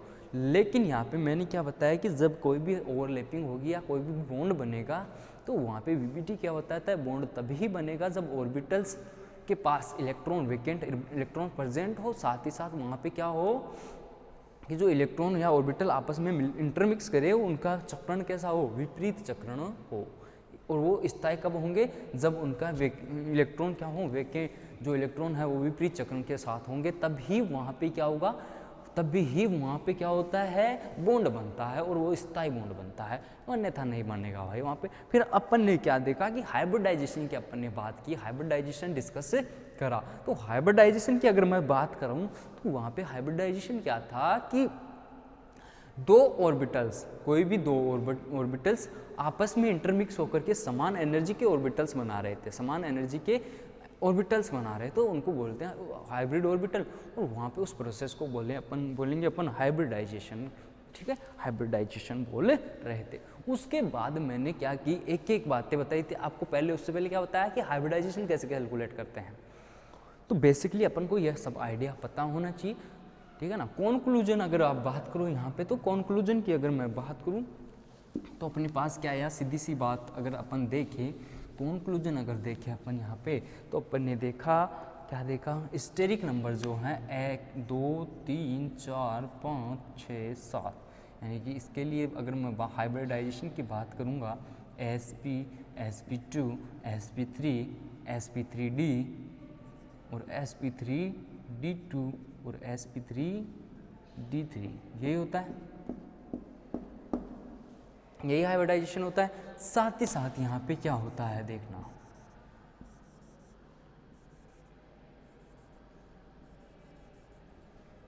अब अपन ने स्ट्रक्चर शेप भी देखी, आकृति की अगर मैं बात करूँ तो अपन ने देख ली इनमें, अरे भाई इनमें देख ली, ओ सॉरी, इसमें अपन को स्ट्रक्चर बॉन्ड एंगल तो होगा यहाँ पे लगभग 90 का एक तो, और एक होता है 45 का। साथ ही साथ अगर आकृति की बात करूँ मैं तो यहाँ पे होती है PBP यानी पेंटागोनल बाइपायरामिडल, इसकी स्ट्रक्चर जो होती है, आकृति जो होती है PBP होती है, पंचभुजीय द्विपिरामिडीय यहाँ पे क्या होती है, स्ट्रक्चर होती है। अब देखो यहाँ पे मैंने एक एक बातें बताई थी, सारी बातें बताई थी, तो अपन लिख सकते हैं यहाँ पे आकृति कैसी होती है, लीनियर यानी कि रेखीय, ऐसी तो थी वहाँ पे 180 का क्या था, बॉन्ड एंगल। इसके बाद अपन ने क्या देखा, इसमें कैसी थी, ट्राइगोनल प्लेनर, त्रिकोणीय समतलीय। तो यहाँ पे ट्राइगोनल प्लेनर की अगर मैं स्ट्रक्चर बनाऊँ तो कुछ इस तरह की थी, यानी कि यहाँ पे 120 का क्या था, बॉन्ड एंगल प्रेजेंट था। फिर मैंने बात की sp3 की, तो यहाँ पे कैसी थी, टेट्राहेड्रल, TD भी लिखते हैं इसको, टेट्राहेड्रल का मतलब चतुष्फलकीय। और यहाँ पे इसका स्ट्रक्चर देखा अपन ने कुछ इस तरीके का, यहाँ पे क्या था, स्ट्रक्चर था, ऐसा ही था भाई, ऐसी स्ट्रक्चर थी। फिर अपन ने क्या देखा यहाँ पे, sp3d के लिए, sp3d के कैसी थी, TBP, ट्राइगोनल बाइपायरामिडल। तो यहाँ पे इसकी अगर मैं स्ट्रक्चर की बात करूँ तो कुछ इस तरीके की थी, इस तरीके की थी, और यहाँ पे 90 डिग्री और 120 डिग्री का बॉन्ड एंगल था, यहाँ पे 109 डिग्री 28 मिनट का बॉन्ड एंगल था। इसके बाद मैंने यहाँ पे बात की sp3d2 की, तो इसकी स्ट्रक्चर कैसी थी, ओक्टाहेड्रल यानी कि अष्टफलकीय, और अष्टफलकीय की आकृति कैसी देखी अपन ने, ऐसी ही देखी ना, ऐसी ही देखी। उसके बाद मैं क्या बात करूँगा यहाँ पे sp3d के लिए, d3 के लिए, तो sp3d3 की स्ट्रक्चर तो हो गई आपकी ये वाली पेंटागोनल बाइपायरामिडल, ये वाली पेंटागोनल बाइपायरामिडल यानी कि पंचभुजीय द्विपिरामिडीय, यहाँ पे क्या हुई, उसकी स्ट्रक्चर हुई। साथ ही साथ अगर मैं यहाँ पे ये अपने पास क्या है, यहाँ पे कंक्लूजन, यानी कि ये सारी बातें अपन ने पढ़ी है, स्ट्रक्चर देखा, बॉन्ड एंगल देखा, ऐसे इसकी शेप होती है, ये इसका हाइब्रिडाइजेशन देखा, ठीक है। तो ये सारी बातें वीबीटी के अंदर अपन को देखने को मिली। अब क्या होगा, वेस्पर थ्योरी जो आएगी, वेस्पर थ्योरी की मैं बात करूंगा तो ये टर्म्स सारे काम में आएंगे वहाँ पे, लेकिन वो क्या है, थोड़ा इसका ही मॉडिफाई रूप है वेस्पर थ्योरी, यानी कि वैलेंस इलेक्ट्रॉन रिपल्सन थ्योरी। तो वहाँ पे बॉन्ड पेयर और लोन पेयर की मैं बात करूंगा ज़्यादा, तो वहाँ पे बॉन्ड पेयर और लोन पेयर से मतलब क्या होगा, ये चीज़ें वहाँ पे अपन सीखने वाले हैं कि किसी भी मॉलिक्यूल के ऊपर वैकेंट ऑर्बिटल में लोन पेयर प्रेजेंट होगा तब उसकी शेप कैसी होगी, ठीक है ना। तो ये सारी बातें अपन वहाँ पे डिस्कस करेंगे। लेकिन वीबीटी के अंदर अपन ने क्या देखा कि वीबीटी के अकॉर्डिंग क्या हो रहा था कि कोई भी ऑर्बिटल ओवरलैपिंग करेगा तो वहाँ पे कंडीशंस क्या क्या हो सकती हैं, वो चीज़ें अपन ने यहाँ पे डिस्कस करी है। अब देखो वेस्पर थ्योरी की जब मैं बात करूँगा तो वेस्पर थ्योरी क्या होती है, ये सारी बातें अपन वहाँ पे अच्छे से डिटेल से डिस्कस करेंगे, अच्छे से वहाँ पे क्या करेंगे, डिस्कस करेंगे। तो ये चीज़ अपन ने क्या देखी यहाँ पे sp, sp2, sp3, sp3d, sp3d2, sp3d3, ये क्या है, यहाँ पे हाइब्रिडाइजेशन है, और ये सारी बातें अपन ने एक एक डिटेल से देख ली। आज के लिए इतना ही काफ़ी है भाई, वीबीटी ख़त्म हो गई अपनी। अब नेक्स्ट टॉपिक जो होगा नेक्स्ट लेक्चर के अंदर वो वेस्पर थ्योरी होगा। Thank you so much.